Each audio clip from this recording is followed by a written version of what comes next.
അള്ളാഹുവിന്റെ അനുഗ്രഹങ്ങൾ ഈ മഹൽ സദസ്സിൽ അള്ളാഹു ഇറക്കിത്തരുമാറാവട്ടെ. അതുകൊണ്ട് തന്നെ ഒരു ഇസ്ലാമിക മഹല്ല് മാതൃകാപരമായി മുന്നോട്ടു പോകാൻ തീരുമാനിച്ചാൽ ആ രാജ്യത്ത് ജീവിക്കുന്ന മുഴുവൻ ആളുകളും ഭൗതിക ലോകത്ത് പരമോന്നതി നേടുന്നതോടൊപ്പം ആത്മീയ ലോകത്ത് കൂടി പുരോഗതി കൈവരിക്കാൻ സാധിക്കും എന്ന് അനുഭവങ്ങൾ നമുക്ക് സാക്ഷ്യപ്പെടുത്തുകയാണ്. ഇതിനൊന്തൊക്കെ നമ്മുടെ ഭാഗത്ത് ഉണ്ടാവണം എന്നതാണ് ഇന്നത്തെ എന്റെ ചർച്ച. വളരെ ചുരുക്കി ഏതാനും കാര്യങ്ങളെ ഇനി പറയേണ്ടതുള്ളൂ. ബഹുമാനരായ ഉസ്താദ് നന്നായി നമ്മോട് ഒരുപാട് കാര്യങ്ങൾ ഓർമ്മപ്പെടുത്തി. അള്ളാഹു പ്രതിഫലം നൽകുമാറാവട്ടെ. ഒരു മഹല്ലിൽ സ്വാഭാവികമായും രൂപപ്പെട്ടു വരേണ്ടത് ആ മഹല്ലിൽ ജീവിച്ചുകൊണ്ടിരിക്കുന്ന സമൂഹത്തിന്റെ ഭൗതികവും ആത്മീയവുമായ പുരോഗതിക്ക് ആവശ്യമായ എന്തൊക്കെ കാര്യങ്ങളുണ്ടോ ആ കാര്യങ്ങൾ മുഴുവനും ആ മഹല്ലിന്റെ കേന്ദ്രത്തിൽ നിന്ന് രൂപപ്പെട്ടു വരേണ്ടതുണ്ട്. അപ്പൊ നമ്മളൊരു മഹല്ല് കമ്മിറ്റി എന്ന് പറയുമ്പോൾ ആ മഹല്ല് കമ്മിറ്റിയുടെ ബാധ്യതയിൽ വരുന്നത് നേരത്തെയൊക്കെ തെറ്റിദ്ധരിക്കപ്പെട്ടു എന്ന് നാം വിലയിരുത്തിയിരുന്ന പള്ളിയുടെ നിർമ്മാണവും പള്ളിയുമായി ബന്ധപ്പെട്ട അതിന്റെ പരിചരണവും മദ്രസയും ആ മദ്രസയുടെ പരിചരണവും എന്നതിൽ ഒതുങ്ങിപ്പോകുന്നതിന് പകരം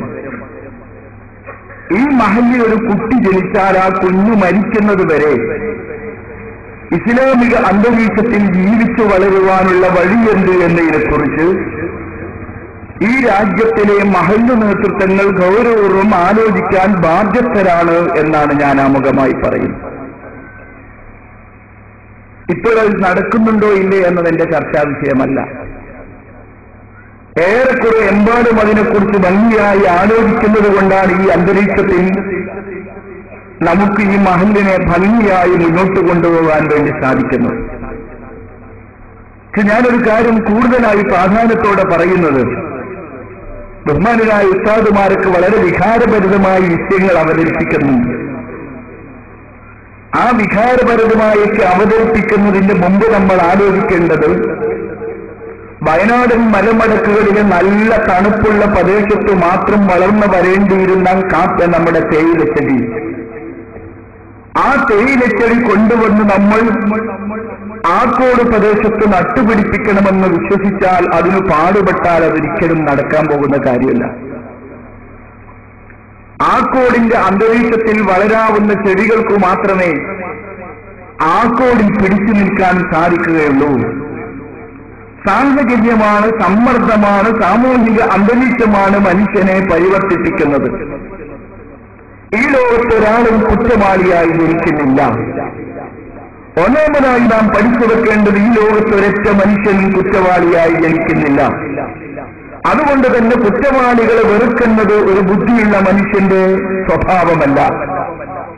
കുറ്റത്തെ വെറുക്കുകയും കുറ്റവാളികളെ സ്നേഹിക്കുകയും ചെയ്യുമ്പോഴാണ് യഥാർത്ഥത്തിൽ ഒരു മനുഷ്യന്റെ ലക്ഷ്യത്തിൽ ആ മനുഷ്യൻ എത്തിച്ചേരുന്നത്. ഞാൻ എന്റെ പ്രിയപ്പെട്ട ഉമ്മമാരടക്കമുള്ള ഈ സദസ്സിനോട് പറയുന്നത്, ഒന്നാമതായി നാം കൂടുതലായി മനസ്സിലാക്കേണ്ടത്, അള്ളാഹു നമ്മെ പഠിപ്പിച്ചതുപോലെ കുല്ലു മൗലൂദിൻ യൂലദു അലൽ ഫിത്ര, എല്ലാ കുഞ്ഞുങ്ങളും ജനിക്കുന്നത്, എല്ലാ മനുഷ്യരും ജനിക്കുന്നത് നല്ല സ്വഭാവത്തോടുകൂടിയാണ്. ഒരാളും ചീത്ത സ്വഭാവത്തോടുകൂടി ലോകത്ത് ജനിച്ചു വീഴുന്നില്ല. ഞാൻ എപ്പോഴും ഓർക്കാറുണ്ട്, എന്റെ നാട്ടിൽ ഒരു പാവപ്പെട്ട സഹോദരൻ 6-7 വർഷമായി ജയിലിൽ കിടക്കുകയാണ്. ഈ അടുത്ത കാലഘട്ടത്തിൽ അവരുടെ സഹോദരിയെ കണ്ടപ്പോൾ പറഞ്ഞു, അദ്ദേഹം ജയിലിൽ നിന്ന് വരാതിരിക്കാൻ ദുആ ചെയ്യണമെന്ന്. ഇത്രയും ഗൗരവത്തോടുകൂടി ആ ചെറുപ്പക്കാരനെ കുറിച്ച് പേടിപ്പെടുത്തുന്ന ചിത്രം വരാനുള്ള കാരണം എന്താണ്? ആ പാവപ്പെട്ട ചെറുപ്പക്കാരൻ 24 വയസ്സ് പ്രായമുണ്ടായിരുന്ന കാലഘട്ടം. ആ കാലഘട്ടത്തിൽ ആ ചെറുപ്പക്കാരൻ എല്ലാ ദിവസവും വൈകുന്നേരം 4 മണിക്ക് തന്റെ വീട്ടിലേക്ക് കടന്നു വരും. എന്തിനു വേണ്ടിയാണ് വീട്ടിലേക്ക് കയറി വരുന്നത്? അദ്ദേഹത്തിന് പണം വേണം. എവിടുന്നാണ് അദ്ദേഹത്തിന് പണം ലഭിക്കുന്നത്? വീട്ടിൽ പ്രായം ചെന്നൊരു ഉമ്മയുണ്ട്. എന്റെ കൂടെ പഠിച്ച വിവാഹപ്രായം കഴിഞ്ഞുപോയ പുരനിറഞ്ഞു നിൽക്കുന്ന ഒരു സഹോദരിയുണ്ട്, സംസാരശേഷിയില്ലാത്തൊരു പിതാവുണ്ട്. ഈ 3 പേർക്കുമുള്ള ഭക്ഷണത്തിന് വേണ്ടി ഉമ്മ അടുത്ത വീട്ടിൽ പോയി രാവിലെ മുതൽ വൈകുന്നേരം വരെ അന്യന്റെ പാത്രം കഴുകി മുറ്റമടിച്ച് അലക്കിക്കൊടുത്ത് കഷ്ടപ്പെട്ട് ത്യാഗം ചെയ്ത് വിയർത്ത് കുളിച്ച് വൈകുന്നേരം വരെ കഠിനാധ്വാനം ചെയ്തതിന്റെ ഫലമായി ലഭിച്ചിരിക്കുന്ന ചെറിയ നാണയത്തുമായി വീട്ടിലേക്ക് കയറി വരുമ്പോ ആ ചെറുപ്പക്കാരനായ ഏക മകൻ കാത്തിരിക്കുന്നു ഉമ്മയുടെ കയ്യിൽ നിന്ന് പണം വാങ്ങാൻ. എന്തിനാണ് 24 വയസ്സായ മകന് അന്യന്റെ വീട്ടിൽ പോയി അധ്വാനിച്ചുണ്ടാക്കിയ ഉമ്മയുടെ പണം വാങ്ങുമെന്നറിയുമോ? അവന് കഞ്ചാവ് വലിക്കണം. കഞ്ചാവ് വലിക്കാനുള്ള പണത്തിന് വേണ്ടി കാത്തിരിക്കുന്ന ആ പാവപ്പെട്ട ആ മകന്റെ മുന്നിൽ പാവപ്പെട്ട ഉമ്മ വിഷമത്തോടുകൂടി എല്ലാ ദിവസവും പണം വെച്ചിട്ട് കൊടുക്കുന്നു. ഒരു ദിവസം ഈ മകൻ കയറി വരുമ്പോ ഉമ്മ പനിച്ചു വിറക്കുകയാണ്. പനിച്ചു വിറച്ചുകൊണ്ടിരിക്കുന്നതിനിടക്ക് ഉമ്മ പറഞ്ഞു, മോനെ ഇന്ന് ഉമ്മ ജോലിക്ക് പോയിട്ടില്ല, എന്റെ മോനൊരു കാര്യം ചെയ്യൂ, പെട്ടെന്ന് പോയി ഒരു 500 പഞ്ചസാര വായ്പമായി കൊണ്ടുവരും. വാപ്പാക്ക് ഇന്നൊന്നും കൊടുത്തില്ല, വാപ്പാക്ക് ഞാൻ ഇത്തിരി കട്ടൻ ചായ വെച്ച് കൊടുക്കട്ടെ എന്ന് പറയുമ്പോ പ്രതീക്ഷയോടുകൂടി മകനിൽ നിന്ന് കിട്ടുന്ന പ്രതികരണം എന്താണെന്നറിയുമോ? എന്റെ ഉമ്മയിൽ നിന്ന് പണം കിട്ടാൻ സാധ്യതയില്ലെന്ന് ബോധ്യപ്പെട്ട കഞ്ചാവിന്റെ അടിച്ചായി പോയ ലഹരിയിൽ നിൽക്കുന്ന ആ കൂട്ടുകാരൻ പെട്ടെന്ന് ചെലവെടുത്തു. ആ ഉമ്മയുടെ തല കാഞ്ഞടിച്ചു. ഉമ്മയുടെ തല 2 കഷ്ണമായി ചിതറിയപ്പോ സംസാരശേഷിയില്ലാത്ത പിതാവ് ആ ബന്ധുക്കൾ ഒത്തുവെച്ചുകൊണ്ട് കടന്നു വന്നു. ആ പിതാവിനെ മടിച്ചു വീഴ്ത്തി. എന്റെ കൂടെ പഠിച്ച സഹോദരി മുറ്റത്തേക്കോടി നിലവിളിച്ചപ്പന്റെ നാട്ടുകാര് തടിച്ചുകൂടി ആ ചെറുപ്പക്കാരനെ പിടിച്ചുകെട്ടി നേരെ പോലീസ് സ്റ്റേഷനിൽ ഏൽപ്പിച്ചു കണ്ണൂർ സെൻട്രൽ ജയിലിൽ 7 വർഷമായ ആ ചെറുപ്പക്കാരൻ കിടക്കുന്നു. ഇവിടെ എന്റെ മനസ്സ് ചോദിച്ചൊരു ചോദ്യമുണ്ട്. എന്തായിരുന്നു ആ ചോദ്യം? ഈ ചെറുപ്പക്കാരൻ ജനിച്ചത് മദ്യപാനിയായിട്ടാണോ? ഈ ചെറുപ്പക്കാരൻ ജനിച്ചത് കൊലയാളിയായിട്ടാണോ? ഈ ചോദ്യമാണ് അടിസ്ഥാനപരമായി സമുദായം ചോദിക്കേണ്ടത്. നമുക്ക് മദ്യപാനികളെ കുറിച്ച് പറയാനും പാടുമുണ്ട്, നമുക്ക് വ്യഭിചാരികളെ കുറിച്ച് പറയാനും പാടുമുണ്ട്, നമുക്ക് സാമൂഹികമായ ദുരന്തത്തെക്കുറിച്ച് സമൂഹത്തോട് സംവദിക്കാനും പാടുമുണ്ട്. പക്ഷേ എന്തുകൊണ്ട് നമ്മുടെ മക്കൾ വ്യഭിചാരികളായി? എന്തുകൊണ്ട് നമ്മുടെ മക്കൾ മദ്യപാനികളായി? എന്തുകൊണ്ട് നമ്മുടെ മക്കൾ അക്രമ പ്രവർത്തനം നടത്തുന്നവരായി മാറി? ഈ ചോദ്യത്തിന്റെ മറുപടി ഈ ഇരിക്കുന്ന സമൂഹമാണെന്ന് പറയാതെ വയ്യ. ഈ ഇരിക്കുന്ന സമൂഹത്തിൽ മുഴുവൻ ആളുകൾക്കും ഉത്തരവാദിത്തമില്ലാതെ ഈ രാജ്യത്തൊരു കുഴപ്പവും നടക്കുന്നില്ല. ഈ രാജ്യത്ത് ആരെങ്കിലും ഒരു തെറ്റ് ചെയ്യുന്നുണ്ടെങ്കിൽ ആ തെറ്റിൽ മുഴുവൻ ആളുകൾക്കും പങ്കാളിത്തമുണ്ട് എന്നാണ് ഞാൻ പറയുന്നത്. എന്റെ പ്രിയപ്പെട്ട രക്ഷിതാക്കളെ, എന്തുകൊണ്ട്? ഞാൻ നേരത്തെ പറഞ്ഞ ആ കൂട്ടുകാരനുണ്ടല്ലോ, ആ കൂട്ടുകാരന്റെ പഴയ ചിത്രം അന്വേഷിച്ച് ബാക്ക്ഗ്രൗണ്ട് തേടി ഞാൻ പോയി. ചെന്നപ്പോ കിട്ടുന്ന കഥ എന്താണ്? 3ാം ക്ലാസ്സിൽ പഠിച്ചുകൊണ്ടിരിക്കുമ്പോ മദ്രസയിലേക്ക് കടന്നു വരുന്ന ഒരു ചെറുപ്പക്കാരൻ മദ്രസയിലേക്ക് വരുന്ന വഴിയോരത്ത് വെച്ച് ഒരു കാരിക്കുപ്പി കണ്ടു വയലിന്റെ വരമ്പിൽ. ആ കാരിക്കുപ്പി മദ്യത്തിൻ്റെതാണെന്ന് കണ്ടപ്പോ ദേഷ്യത്തോടെടുത്ത് ദൂരേക്ക് വലിച്ചെറിഞ്ഞു ആ ചെറുപ്പക്കാരൻ. നിങ്ങൾ ആലോചിച്ചു നോക്കൂ. 5ാം ക്ലാസ്സിൽ പഠിച്ചുകൊണ്ടിരിക്കുന്ന കാലഘട്ടത്തിൽ സംസാരശേഷിയില്ലാത്ത പിതാവ്, ആ പിതാവിനെ കളിക്കൂട്ടുകാരൻ ഒരു തവണ പരീക്ഷിച്ചതിന്റെ പേരിൽ ആ കളിക്കൂട്ടുകാരനെ മുഖത്തടിച്ച ആ ചെറുപ്പക്കാരൻ എങ്ങനെയാണ് ഉമ്മയെ കൊല്ലുന്നവനായത്? 3ാം ക്ലാസ്സിൽ പഠിച്ചുകൊണ്ടിരിക്കുമ്പോൾ മദ്യത്തിന്റെ കുപ്പിയാണെന്ന് ബോധ്യപ്പെട്ടപ്പോ ദൂരേക്ക് വലിച്ചെറിഞ്ഞ ആ ചെറുപ്പക്കാരൻ എങ്ങനെയാണ് മദ്യത്തിന്റെ അടിച്ചായി മാറിപ്പോയത്? ഇവിടെയാണ് സമൂഹം കൂടുതൽ ബാധ്യസ്ഥരായി വരുന്നത്. ഒരിക്കലും ഒരാളും കുറ്റവാളിയായി ജനിക്കുന്നില്ല. സാഹചര്യവും സമ്മർദ്ദവും സമൂഹവും നിരന്തരമായി ഇടപെടലുകൾ നടത്തേണ്ടടുത്ത് ക്രിയാത്മകമായി പ്രതികരിക്കാതെ മാറി നിന്നതിന്റെ പരിമിതിയാണ് നമ്മുടെ രാജ്യത്ത് കുറ്റവാളികൾ ജനിക്കുന്നത്. ഉദാഹരണത്തിന് ഞാൻ പറയട്ടെ, എന്റെ പ്രിയപ്പെട്ട കൂട്ടുകാരാലോചിച്ച് നോക്കൂ. നമ്മുടെ നാട്ടിൽ 8ാം ക്ലാസ് വരെ സ്കൂളിൽ പഠിച്ചുകൊണ്ടിരിക്കുന്ന ഒരു ചെറുപ്പക്കാരൻ, ആ 8ാം ക്ലാസ് വരെ പഠിച്ചുകൊണ്ടിരിക്കുന്ന ചെറുപ്പക്കാരന് ദീനിയായ സ്വഭാവം വളർന്നു വരുന്നതിന് വേണ്ടി അല്ലാഹുവിന്റെ റസൂൽ നമ്മെ പഠിപ്പിച്ചതെന്താ? 7 വയസ്സായാൽ കുട്ടികളോട് നിസ്കാരം കൊണ്ട് കൽപ്പിക്കണം. 10 വയസ്സായാലോ അത് ഉപേക്ഷിച്ചതിന്റെ പേരിൽ അവനെ അടിക്കണമെന്ന് മുഹമ്മദ് റസൂലുള്ളാഹി. ഇതറിയാത്തവരാരില്ലല്ലോ. പക്ഷെ എത്ര പേര് നമ്മുടെ ആക്കോട് മഹലിൽ നിസ്കാരം ഉപേക്ഷിച്ചതിന്റെ പേരിൽ 10 വയസ്സ് മുതൽ നമ്മുടെ കുട്ടികളെ അടിച്ചവരുണ്ട്.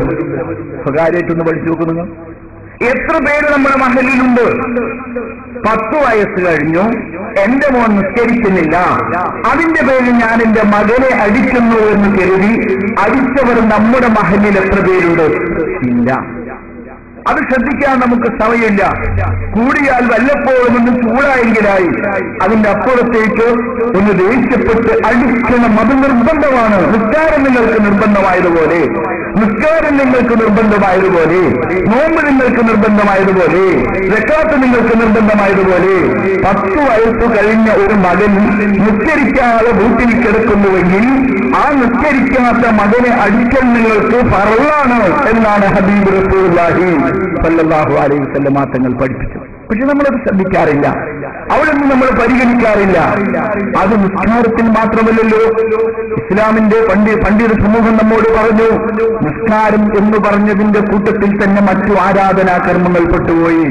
10 വയസ്സായ കഴിവുള്ള ഒരു കുട്ടി നോമ്പനുഷ്ഠിക്കുന്നില്ലെങ്കിൽ ആ 10 വയസ്സായ നോമ്പനുഷ്ഠിക്കാത്ത കുട്ടിയെ കഴിവുള്ള സമയത്താണ് നോമ്പ് ഉപേക്ഷിക്കുന്നതെങ്കിൽ അതിന്റെ പേരിൽ അവൻ അടിക്കണം.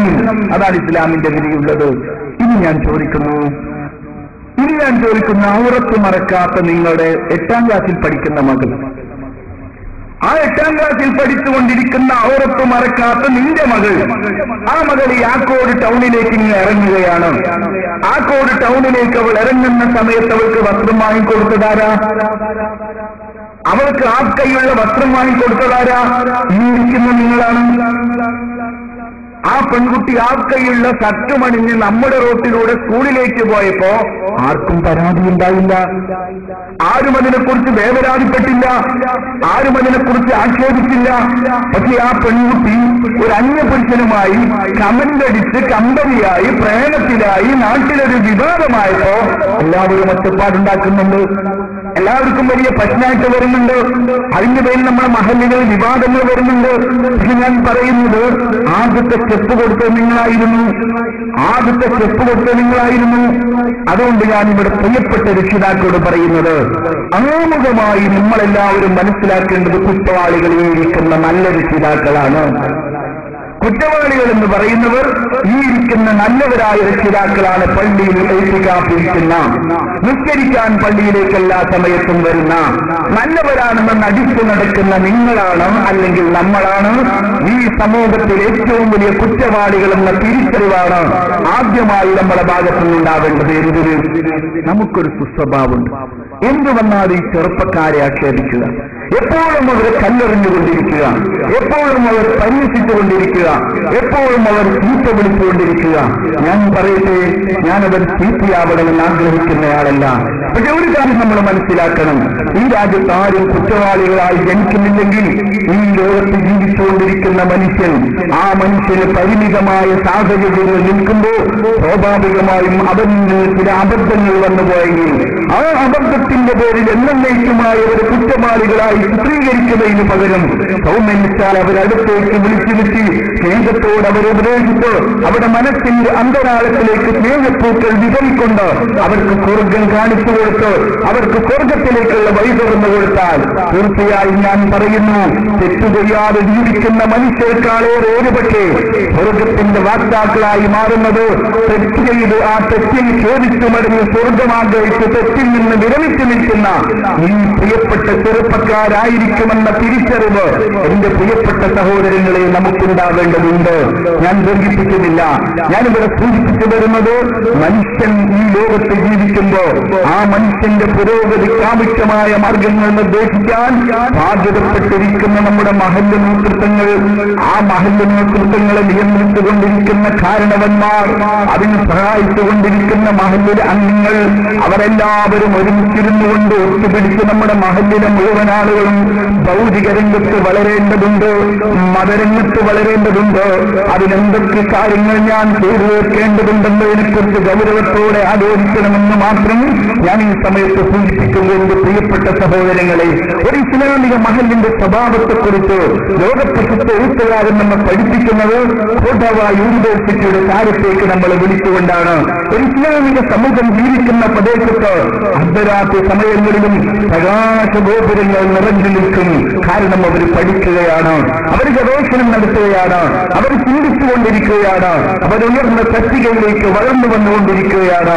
പക്ഷേ ഇന്ന് ഒരു ഇസ്ലാമിക മഹല്ലുകളിൽ നിന്ന് നമ്മുടെ മഹല്ലിലെ ചെറുപ്പക്കാർ എത്ര പേര് ഡിഗ്രിക്ക് പഠിക്കുന്നവരുണ്ട്, എത്ര പേര് ഡിപ്ലോമയ്ക്ക് പോകുന്നവരുണ്ട്, എത്ര പേര് SSLCക്ക് നല്ല മാർക്ക് വാങ്ങിയവരുണ്ട്.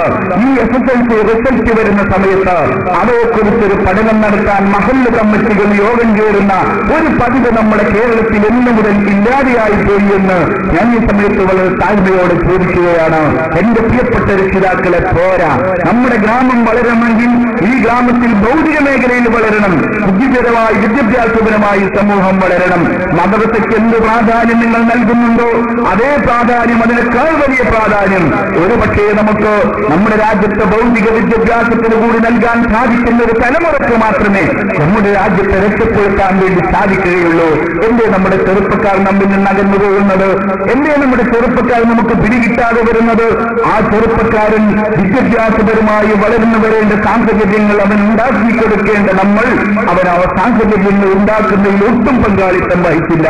ഞാൻ വളരെ താഴ്മയോടെ പറയുന്നു, മഹല്ല് നേതൃത്വങ്ങളാകുന്ന പ്രിയപ്പെട്ട രക്ഷിതാക്കൾ, തീർച്ചയായും നമ്മുടെ രാജ്യത്ത് ഒരു ഇസ്ലാമിക സമൂഹത്തിന്റെ ഔന്നത്യത്തിന് ആവശ്യമായ എല്ലാ മേഖലകളെയും കൂടുതൽ ശ്രദ്ധയോടുകൂടി കാണേണ്ടതുണ്ട്. അതിനാദ്യമായി ഞാൻ പറയട്ടെ, നമ്മുടെ രാജ്യത്ത് വളർന്നു വരുന്ന ഒരു കുട്ടി, ആ കുട്ടിയാണ് മഹല്ലിലെ ഒരംഗമായി ഭാവിയിൽ വരാനുള്ളത്. അവനാണ് മഹല്ലിന്റെ പ്രസിഡന്റോ സെക്രട്ടറിയായി വരാനുള്ളത്. അതുകൊണ്ട് തന്നെ ആ ചെറിയ കുട്ടിക്ക് ആദ്യമായി പഠിപ്പിക്കേണ്ടത് അല്ലാഹുവിനെ കുറിച്ചായിരിക്കണം. ആ കുട്ടിക്ക് ആദ്യമായി പഠിപ്പിക്കേണ്ടത്, ആ വീട്ടിലുണ്ടാകുന്ന കുട്ടിക്ക് ആദ്യമായി പഠിപ്പിക്കേണ്ടത് ഹബീബ് റസൂലുള്ളാഹി തങ്ങളെ കുറിച്ചായിരിക്കണം. ഈ രണ്ട് അവബോധം നമ്മുടെ മഹല്ലിൽ നിന്ന് എത്ര പേർക്ക് ലഭിക്കുന്നുണ്ട്? സ്വകാര്യത്ത് പഠിച്ചു നോക്ക്. നമ്മുടെ മഹല്ലിൽ ജനിച്ചു വരുന്ന ഒരു കുട്ടി, ആ കുട്ടിക്ക് ആദ്യമായി കിട്ടുന്ന വിവരം അല്ലാഹുവിനെ കുറിച്ചാണ് എന്ന് നിങ്ങൾ ഉറപ്പുവരുത്തിയിട്ടുണ്ടോ? പലപ്പോഴും അതിനെക്കുറിച്ച് നമ്മൾ ഗൗരവപൂർവ്വം ആലോചിക്കാറുണ്ടോ? ആരാണ് അതേക്കുറിച്ച് ആലോചിക്കേണ്ടത്?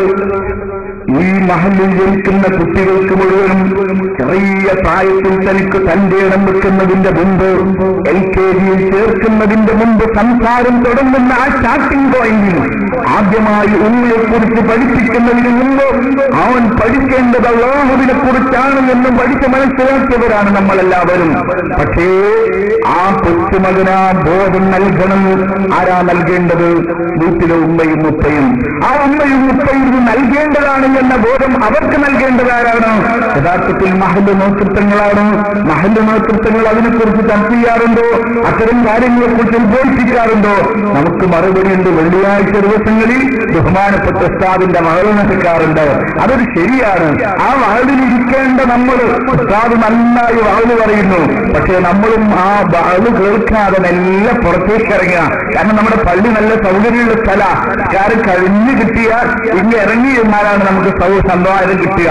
അതിന് പകരം നമ്മുടെ മഹല്ലിലെ ഉസ്താദുമാരുടെ നേതൃത്വത്തിൽ വലിയൊരു അന്തരീക്ഷത്തിലേക്ക് നമ്മൾ മടങ്ങണം.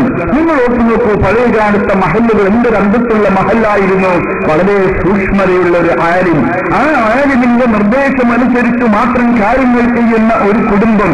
ആ കുടുംബത്തിൽ ഒരു കുട്ടി ജനിക്കുന്നതിന്റെ സമയം, ആ കുട്ടി ജനിച്ചു കഴിഞ്ഞാൽ ഉടനെ ആ കുട്ടിക്ക് ആദ്യമായി എന്തു ചെയ്യണം എന്നതിനെ കുറിച്ച് കുട്ടി ജനിക്കുന്നതിന്റെ മുമ്പ് ഉസ്താദിന്റെ അടുത്തേക്ക് വന്നു. ഉസ്താദുമായി സംസാരിച്ചു. ഉസ്താദിനോട് പറഞ്ഞു, എന്റെ ഭാര്യ ഗർഭിണിയാണ്, ഞാൻ എന്തൊക്കെയാണ് ചെയ്യേണ്ടത്?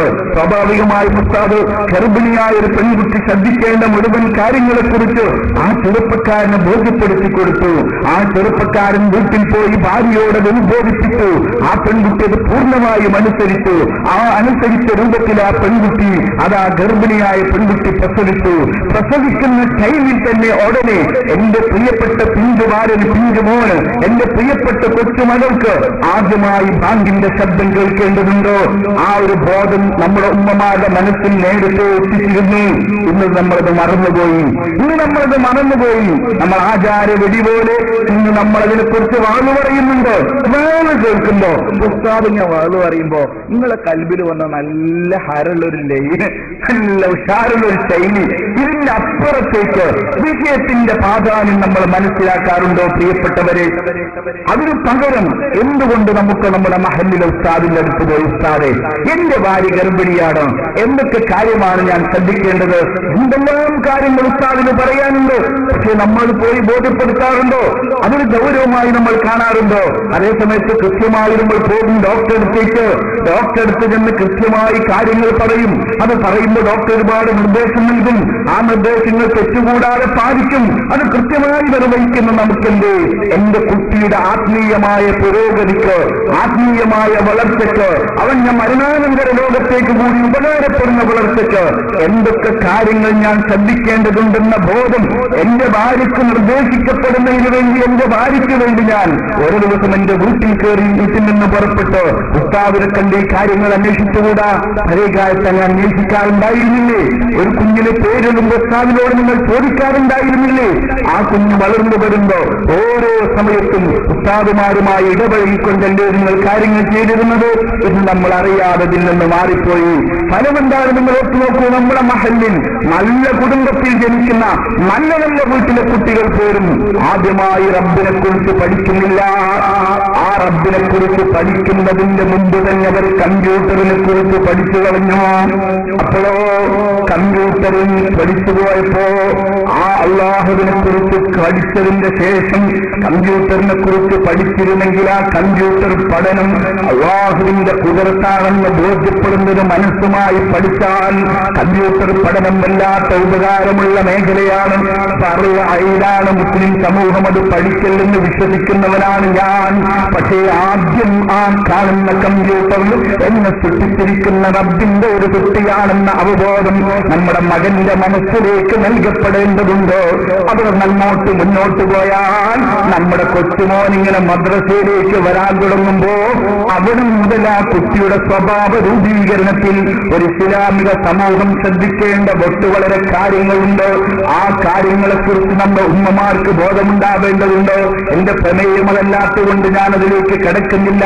രക്ഷിതാക്കൾക്ക് ബോധമുണ്ടാവേണ്ട കുറെ പ്രധാനപ്പെട്ട കാര്യങ്ങളുണ്ട്. കുട്ടിയുടെ സംസാരം എങ്ങനെയാവണം, കുട്ടിയുടെ പെരുമാറ്റം എങ്ങനെയാവണം, കുട്ടിയുടെ ഉറക്കം എങ്ങനെയാവണം, കുട്ടിയുടെ മൂത്രമൊഴിക്കൽ എങ്ങനെയാവണം, ശുചീകരിക്കൽ എങ്ങനെയാവണം, വസ്ത്രധാരണം എങ്ങനെയാവണം, അവൻ ബ്രഷ് ചെയ്യും. അത് ശീലിച്ചില്ല. എന്ത് നിങ്ങൾക്ക് പഠിച്ചിട്ടുണ്ടല്ലോ? മദ്രസയിലെ ക്വസ്റ്റ്യൻ വന്നപ്പോ പരീക്ഷയ്ക്ക് എഴുതിയിട്ടുണ്ടല്ലോ, അത് എഴുതിയിരുന്നു. ആ മദ്രസയിലെ പഠനമെന്ന് പറയുന്നത് കേവലം പരിമിതമായ പരീക്ഷയിൽ നിന്ന് രക്ഷപ്പെടാനുള്ള വകുപ്പാണ്. അതേ സമയത്ത് യഥാർത്ഥത്തിൽ അത് ശീലിക്കേണ്ടത് വീട്ടിൽ നിന്നാണ്. മറുപടി ഉണ്ട്, ഉടനെ നമുക്ക് എന്താ ഞങ്ങൾ ചെയ്യാ? സ്ത്രീകളും ചെയ്യേണ്ടതല്ലേ, ഉമ്മമാര് പഠിപ്പിക്കേണ്ടതല്ലേ, അവർക്ക് നമ്മൾ വാളിൽ നിന്ന് ഉപദേശിക്കാറില്ല. പോരാ, നമ്മുടെ സഹോദരിമാർ ഒരു കുടുംബിനിയായി മാറുന്ന കുടുംബിനിയായ ഉമ്മിക്ക് എന്തൊക്കെ അവബോധമുണ്ടായിരിക്കണം, ഒരു ഇസ്ലാമിക കുടുംബത്തെ വളർത്തിയെടുക്കാൻ ഈ പെൺകുട്ടികൾ എന്തൊക്കെ അറിഞ്ഞിരിക്കണമെന്ന് കൃത്യമായ ബോധം മഹല്ല് നേതൃത്വങ്ങൾക്കും മഹല്ല് ഹാലിമാർക്കും മഹല്ലിലെ ഉസ്താദുമാർക്കും കൃത്യമായി ഉണ്ടാവുകയും അവർക്കത് പകർന്നു കൊടുക്കാൻ നമുക്ക് സാധിക്കുകയും വേണം. ഞാൻ പറയട്ടെ, ആ കുട്ടികൾ വളരുകയാണ്. ആ കുട്ടി വളർന്നു വരുന്ന ഒരു രക്ഷിതാവിന്റെ മനസ്സിൽ ഏറ്റവും ശ്രദ്ധയോടെ കടന്നു വരേണ്ടത് ഈ കുട്ടി വളരുന്ന അന്തരീക്ഷം ഏതാണ്, ഈ കുട്ടി വളരുന്ന അന്തരീക്ഷം ഏതാണ്? നിങ്ങൾ പഠിച്ചില്ലേ പ്രിയപ്പെട്ടവരെ? ഞാനൊന്നും പറയുന്നില്ല, ഒറ്റ കാര്യം പറയുന്നത്, ആദ്യമായി ലോകത്ത് ജനിച്ചു വീണ ഒരു കുട്ടി, ആ കുട്ടി കേൾക്കേണ്ടത് അല്ലാഹു അക്ബർ എന്നാവണമെന്ന് നിർബന്ധിക്കാനുള്ള കാരണം എന്താ? കുട്ടിക്ക് ബുദ്ധി ഉറച്ചില്ലല്ലോ, കുട്ടി അല്ലാഹുവിനെ അറിയില്ലല്ലോ, കുട്ടി അല്ലാഹുവിനെ കുറിച്ച് നേരത്തെ കേട്ടിട്ടില്ലല്ലോ. എന്നിട്ടും എന്തിനാ കുട്ടിയോട് അല്ലാഹു അക്ബർ എന്ന് കേൾപ്പിക്കണമെന്ന് പറയുന്നത്? കൊച്ചുപ്രായത്തിൽ നമ്മുടെ കുട്ടികളുടെ കാതുകളിൽ വന്നലയ്ക്കുന്ന, കണ്ണുകളിൽ വന്ന് പതിക്കുന്ന, ശരീരത്തിലെ ഇന്ദ്രിയങ്ങളിൽ വന്ന് പതിക്കുന്ന വസ്തുക്കൾ ആ കുട്ടികളുടെ മരണം വരെയുള്ള സ്വഭാവ രൂപീകരണത്തിൽ വളരെ പ്രധാനപ്പെട്ട പങ്ക് വഹിക്കുന്നുണ്ട് എന്നാണ് ഈ കാര്യം നമ്മെ ബോധ്യപ്പെടുത്തുന്നതെങ്കിൽ നമ്മുടെ കുട്ടികൾ വളരുന്ന അന്തരീക്ഷം, അവർ സംസാരിക്കുന്ന അന്തരീക്ഷം, അവരിടപഴകുന്ന അന്തരീക്ഷം, അവർ പഠിക്കാൻ പോകുന്ന അന്തരീക്ഷം, അവിടെയൊക്കെയും ഒരു ഇസ്ലാമിക് സ്വഭാവം, ഒരു ഇസ്ലാമിക് മൈൻഡ് അവരുടെ ജീവിതത്തിൽ നിലനിർത്തിക്കൊണ്ടുവരേണ്ടതുണ്ട്. അതിന് നമ്മുടെ ഭാഗത്തുനിന്ന് കണിശമായ ചില തീരുമാനങ്ങളും നിയന്ത്രണങ്ങളും വളർന്നു വരേണ്ടതുണ്ട്. ഓർത്തുനോക്കൂ, ഒരു 7ാം ക്ലാസ് വരെ എത്തുന്ന കുട്ടി, ആ കുട്ടിയുടെ തലയിൽ തൊപ്പിയുണ്ടായിരുന്നു. 7ാം ക്ലാസ്സിൽ നിന്ന് കഴിഞ്ഞ ഒരു കുട്ടി 8ാം ക്ലാസ്സിലെത്തിയപ്പോ അവൻ നിസ്കരിക്കുമ്പോൾ പോലും തലയിൽ തൊപ്പി വെക്കുന്നില്ല. ഞാൻ ഒറ്റ കാര്യം കൂടി പറയട്ടെ, ഇരിക്കുന്ന ചെറുപ്പക്കാർ ഇന്ന് അതിന് വന്നപ്പോ എല്ലാവരും തലയിലൊക്കെ കെട്ടിയിരിക്കുന്ന എന്തേ നിങ്ങൾക്ക് കെട്ടാൻ കഴിഞ്ഞത്? എന്തേ നിങ്ങൾക്ക് തല മറക്കാൻ കഴിഞ്ഞത്? ഇവിടുത്തെ അന്തരീക്ഷം അതിന് അനുകൂലമായതുകൊണ്ടല്ലേ. ആ തല മറക്കാൻ നിങ്ങൾക്ക് സാധിക്കുന്നില്ലെങ്കിൽ കുറ്റവാളികൾ നിങ്ങളൊന്നല്ലോ. അതേ സമയത്ത് നിങ്ങൾ തമിഴ്നാട്ടിൽ പോയി നോക്ക്. തമിഴ്നാട്ടിൽ കുട്ടികൾ സിനിമക്ക് പോകുമ്പോഴും തൊപ്പിട്ടിട്ടാ പോവാ. അത് നല്ലൊരു പരിപാടിയാണെന്നല്ലോ ഞാൻ പറഞ്ഞത്. സിനിമക്ക് പോകുമ്പോൾ ആ കുട്ടിക്ക് തൊപ്പിടാൻ കഴിയുന്ന എന്താണ്? അതൊരു ശീലമായി വളർത്തിയെടുക്കാൻ നമുക്ക് സാധിച്ചു. അതൊരു ശീലമാക്കി വളർത്തിയെടുക്കാൻ നമുക്ക് സാധിച്ചു. അതേ സമയത്ത് നമുക്കതൊരു ഗൗരവമുള്ള, എന്തോ ബുദ്ധിമുട്ടുള്ള, മഹാഭാരമുള്ള ഒരു വലിയ കിൻഡൽചാക്ക് തലയിൽ വെക്കുന്നത് പോലെയാണ് തലയിലൊരു തൊപ്പി കിടക്കുക എന്ന് പറഞ്ഞാൽ നമ്മുടെ ആളുകൾക്ക് തോന്നുന്നത്. എന്തേക്കാൻ അതൊരു ശീലമാക്കി വളർത്തിയെടുക്കാൻ നമ്മൾ ശ്രദ്ധിക്കില്ല. ഇവിടെയാണ് ഞാൻ പറയുന്നത്, 8ാം ക്ലാസ് വരെ മദ്രസയിൽ പോയപ്പോ തൊപ്പി വെച്ചിരുന്ന നിന്റെ മകൻ നിസ്കരിക്കുന്ന സമയത്ത് പോലും തൊപ്പി വെക്കാതെ നിസ്കരിക്കുന്ന നാം കണ്ണുകൊണ്ട് കാണുമ്പോ എന്റെ പ്രിയപ്പെട്ട മോനെ തലയിലൊരു തൊപ്പി വെക്കേണ്ടതില്ലേ എന്ന് പറയുന്നതിന് എന്താണ് നമുക്ക് തടസ്സമുള്ളത്? പക്ഷെ നമ്മൾ പറഞ്ഞു നോക്കാറുണ്ടോ? ഇല്ല. നമ്മളത് ഗൗരവത്തോടെ കാണാറുണ്ടോ? ഇല്ല. ഒന്നുകൂടി കഴിഞ്ഞ് നിങ്ങളുടെ കുട്ടികൾ ഇങ്ങനെ വളർന്നു. ആദ്യമായി നമ്മുടെ കുട്ടികൾ പഴയകാലത്തൊക്കെ ചീത്തയാകാൻ വേണ്ടി ഉപയോഗിച്ചിരുന്ന ശൈലി നല്ല ഒരു സിഗരറ്റ് വലി സ്റ്റാർട്ട് ചെയ്യാമെന്നല്ല. വയസ്സായപ്പാരൊക്കെ ഞാൻ തെറ്റോ എനിക്കറിയില്ല. ഏതായിരുന്നാലും ഉപ്പാരോടും എന്തിനാ ഇപ്പൊ നിങ്ങൾ സിഗരറ്റ് വലിക്കുന്നതെന്ന് ചോദിച്ചാൽ വാപ്പ പറയും, മോനെ പല്ലുവേദന എടുത്തിട്ട് വലിക്കുക. ഇപ്പൊ തുടങ്ങിയത് പല്ലുവേദന എടുത്തിട്ടാണോ? അല്ല. അന്ന് ഹീറോ ആവാൻ വേണ്ടി ആ 13ാമത്തെ വയസ്സിൽ ഈച്ചങ്ങനെ കിളിർത്ത് വന്നപ്പോ 4 ആളുകളുടെ ആളാവാൻ വേണ്ടി ചെരിച്ച് പിടിച്ച് വലിച്ചു തുടങ്ങിയതാണ് അബൂബക്കർ. പിന്നെ അബൂബക്കർ ഇങ്ങനെ ഹാജിയായി മാറി. അബൂബക്കർ ഹാജിയായി മാറിയപ്പോ ഇപ്പൊ സിഗരറ്റ് ഒഴിവാക്കാൻ കഴിയാത്ത ദുരന്തത്തിലാണ് വാപ്പ എത്തിപ്പെട്ടത്. ഇതല്ലേ സത്യം? എന്നാൽ അൽഹംദുലില്ലാഹ് നിരന്തരമായി പ്രബോധനം നടത്തിയപ്പോ പ്രബോധനത്തിന്റെ ഫലമായി സിഗരറ്റ് നമ്മിൽ നിന്നില്ലാതെയായി പോയി. ഇപ്പൊ കടകളിലൊക്കെ സിഗരറ്റ് വിൽപ്പന വളരെ കുറവാണ്. മാത്രമല്ല, ആരെങ്കിലും സിഗരറ്റ് വലിക്കുക എന്ന് പറഞ്ഞാൽ ടോയ്ലറ്റിൽ പോയി വാതിലടച്ച് ആരും കാണാതെ വലിക്കേണ്ട ഒരു സാധനമാണ് സിഗരറ്റ് എന്നയിടത്തേക്ക് സമൂഹമെത്തി. പഴയ കാലത്തൊന്നും അങ്ങനെയല്ല. ഈ വാപ്പാരോടൊക്കെ ചോദിച്ചു, കല്യാണ വീട്ടൊക്കെ ചെല്ലുമ്പോ ഏറ്റവും മുന്തിയ സിഗരറ്റ് ആ ഗേറ്റിംഗ് എന്ന് ഇറങ്ങുന്നിടത്ത് ഇങ്ങനെ കൊടുക്കാൻ ആ വീട്ടുകാരെങ്ങനെ നിൽക്കുന്നത് എത്ര ഗമയിലായിരുന്നു എന്നറിയാം നിങ്ങൾ. അതേ സമയത്ത് ഇന്നെന്തേ നമ്മുടെ കല്യാണ വീട്ടിൽ സിഗരറ്റിന്റെ ആൾ പോയത്? സിഗരറ്റ് വലി എന്ന് പറയുന്നത് അങ്ങേയറ്റം മോശപ്പെട്ടൊരു പരിപാടിയാണ് എന്ന് സമൂഹം തിരിച്ചറിഞ്ഞിരിക്കുന്നു. ആ തിരിച്ചറിഞ്ഞതിന്റെ ഫലമായി സമൂഹത്തിൽ ഏറ്റവും മോശപ്പെട്ടവർ ചെയ്യുന്ന ഒരു ജോലിയായി സിഗരറ്റ് വലി മാറിയതുകൊണ്ട് അത് മാറ്റിയെടുക്കാൻ നമുക്ക് സാധിച്ചു. പക്ഷേ സിഗരറ്റ് കമ്പനി അങ്ങ് പൂട്ടിയപ്പോ സിഗരറ്റിന് പകരം നമ്മുടെ നാട് നീളെ ഭംഗിയുള്ള കുറെ പാക്കറ്റുകൾ ഇങ്ങനെ തൂങ്ങാൻ തുടങ്ങി. ഉണ്ടോ എനിക്കറിയില്ല. ഉണ്ടെങ്കിൽ കച്ചവടക്കാരനോട് തെറ്റരുത്. നല്ല ഭംഗിയുള്ള പാക്കറ്റുകൾ സിഗരറ്റ് നമ്മളെ കടകളുടെ മുന്നിൽ. എന്താ പേര്? ഒന്നുകിൽ റോജയാണ്, അല്ലെങ്കിൽ പാൻ മസാലയാണ്, പാൻ പരാഗാണ്. 40 കമ്പനിയുണ്ട്. പാൻ പരാഗിന്റെ 40 കമ്പനി. ആരാ? നിസ്കരിക്കുന്ന ചെറുപ്പക്കാർ, നല്ല ഇബാദത്ത് ചെയ്യുന്ന ചെറുപ്പക്കാർ. ബഹുമാനായ ഉസ്താദ് പറഞ്ഞതുപോലെ സൽക്കർമ്മങ്ങളിലൊക്കെ സജീവരാകുന്നുണ്ട് കൂട്ടുകാർ. സ്ഥിരമായി പാൻ പരാഗ് ഉപയോഗിക്കുന്ന ദുരവസ്ഥയിലേക്ക് നമ്മുടെ രാജ്യം നീങ്ങിക്കൊണ്ടിരിക്കുന്നു. എവിടെ എത്തിയറിങ്ങൾ? LKGക്ക് പഠിച്ചുകൊണ്ടിരിക്കുന്നതാ ഒരു കുട്ടി. ഉസ്താദ് മിഠായി വാങ്ങിട്ട് വരട്ടെ. ഉസ്താദ് വേഗം മിഠായി വാങ്ങാനല്ലേ വിടുന്നത്. മിഠായിക്ക് പോയ കുട്ടി തിരിച്ചു വരുമ്പോ കയ്യിലൊരു നല്ല പാൻ പരാഗിന്റെ പാക്കറ്റ്. ആ പാക്കറ്റ് എന്ന് കണ്ടപ്പോ സ്വാഭാവികമായും ഉസ്താദ് ചോദിച്ചല്ല, ഈ പാൻ പരാഗിന്റെ ഇതിന്റെ മോൻ വാങ്ങാൻ കാരണം? കുട്ടി പറഞ്ഞത് നല്ല സാധനം ഉസ്താദ്, നല്ല മിഠായിയാണ്. എവിടുന്നാ പറഞ്ഞത് നല്ല മിഠായിയാണ്? ഉപ്പ ഇരുമ്പ് എപ്പോഴും ഉപ്പാന്റെ പീസ് ഉണ്ടാവാറുണ്ട്. ഇക്കാക്കയുടെ ചുണ്ടിൽ എപ്പോഴും ഇത് കാണാറുണ്ട്. അപ്പോൾ ഏറ്റവും നല്ലൊരു സാധനമെന്ന് ഉറപ്പല്ലേ? സ്വാഭാവികമായി നമ്മുടെ കുട്ടികൾ അങ്ങനെ ചിന്തിച്ചുപോയി, നമ്മുടെ മക്കളെങ്ങനെ ആലോചിച്ചു പോയി. ആ സിഗരറ്റ് പോയ ചുണ്ടുകളിൽ പകരം വന്നത് ഈ പാൻപരാഗാണ് നമ്മുടെ ഹൈസ്കൂളുകളിലും. ഹൈസ്കൂൾ എന്ന് പറഞ്ഞാൽ 12ന്റെയും 15ന്റെയും ഇടയിൽ പ്രായമുള്ള മക്കൾ പഠിച്ചുകൊണ്ടിരിക്കുന്ന ഹൈസ്കൂളുകളിൽ 40%, 45% ആൺകുട്ടികൾ സ്ഥിരമായി പാൻപരാഗ് ഉപയോഗിക്കുന്നവരാണ്. സുബ്ഹാനല്ലാഹ്, അവിടെ അല്ല രസം. എന്ത് കുരുത്തകളാണെങ്കിലും നമ്മൾ പുരുഷന്മാരാണല്ലോ ഒന്നാം സ്ഥാനത്തുണ്ടാകുക. സ്ത്രീകൾ ഒന്നാം സ്ഥാനത്തുണ്ടായാലും വല്ല സ്വതക്ക ചെയ്യുന്ന കാര്യത്തില വാതിലൊക്കെ സംഭാവന വെച്ചാൽ സ്ത്രീകൾ ആദ്യമായിട്ട് നന്നായി സ്വതക്ക ചെയ്യും. അതേ സമയത്ത് നമ്മൾ കുരുത്തക്കെടുന്ന കാര്യത്തിൽ നമ്മളായിരിക്കും ഒന്നാം സ്ഥാനത്തുണ്ടാവാറുള്ളത്. പക്ഷേ ഈ പാൻപരാഗ് ഉപയോഗിക്കുന്ന വിഷയത്തിൽ ഒന്നാം സ്ഥാനത്ത് വന്നിരിക്കുന്നത് സ്ത്രീകളാണ്. നമ്മുടെ ഹൈസ്കൂളുകളിൽ 60% പെൺകുട്ടികൾ സ്ഥിരമായി പാൻപരാഗ് ഉപയോഗിക്കുന്നവരാണ്. എന്ത് ഇത് സംഭവിക്കാൻ കാരണം? അത് സംഭവിക്കാൻ കാരണം പാൻപരാഗ് എന്ന് പറയുന്നത് ഒരു അപകടകാരിയാണെന്ന് നമ്മുടെ ആർക്കും അറിയില്ല. എത്രമാത്രം ഒരു തവണ ഹജ്ജിന് പോയപ്പോ, ഹജ്ജിന്റെ അമീഖ ഇങ്ങനെ പോകാറുണ്ട് ഞാൻ. അങ്ങനെ ഹജ്ജിന് ഇങ്ങനെ പോയ സമയത്ത് ഒരു ഉമ്മാക്ക് ഭ്രാന്തായ സമയത്ത് ഉമ്മ സാധാരണ കുടിച്ചുകൊണ്ടിരിക്കുന്ന മരുന്ന് എന്തൊക്കെയെന്ന് അറിയാൻ വേണ്ടി നമ്മുടെ ആ ബാഗ് ഇങ്ങനെ തുറന്നു വെക്കുമ്പോ അതിനകത്തുള്ള മരുന്ന് 24 റോജ മക്കത്തിന് കയറ്റിയതാണ്. ഉമ്മാക്ക് വേണ്ടിയിട്ട് മക്കളെ ഹജ്ജിന് പോകുന്ന ഉമ്മാക്ക് വേണ്ടി കയറ്റി അയച്ചതാണ് 24 റോജ. എന്താണ് പാൻപരാഗിനകത്ത്? ഉമ്മമാര് പഠിച്ചിട്ടുണ്ടോ? പാൻപരാഗിനകത്തുള്ളത് ഒന്ന് അടക്ക, പുകയില, ചുണ്ണാമ്പ്. ഇത് 3 വിഷമാണ്. അടക്ക, പുകയില, ചുണ്ണാമ്പ്, ഇത് 3 വിഷമാണ്. ആനത്തല വിഷം. വെല്ലിപ്പൊക്കെ മരിച്ചോളം തിന്നിട്ട് അവസ്ഥാനം മരിച്ച് ഒരു കുഴപ്പമുണ്ടായിട്ടില്ല എന്ന് സ്വാഭാവികമായി നമ്മുടെ ഉമ്മാരവിടുന്ന് ഡയലോഗ് അടിക്കുന്നുണ്ട്. ഞാൻ ഉമ്മാരോട് പറയട്ടെ, നിങ്ങൾ വെല്ലിപ്പ തിന്നത് ശരിയാ. എങ്ങനെയാ തിന്നത്? നല്ല ഇളം വെച്ചില എടുക്കും.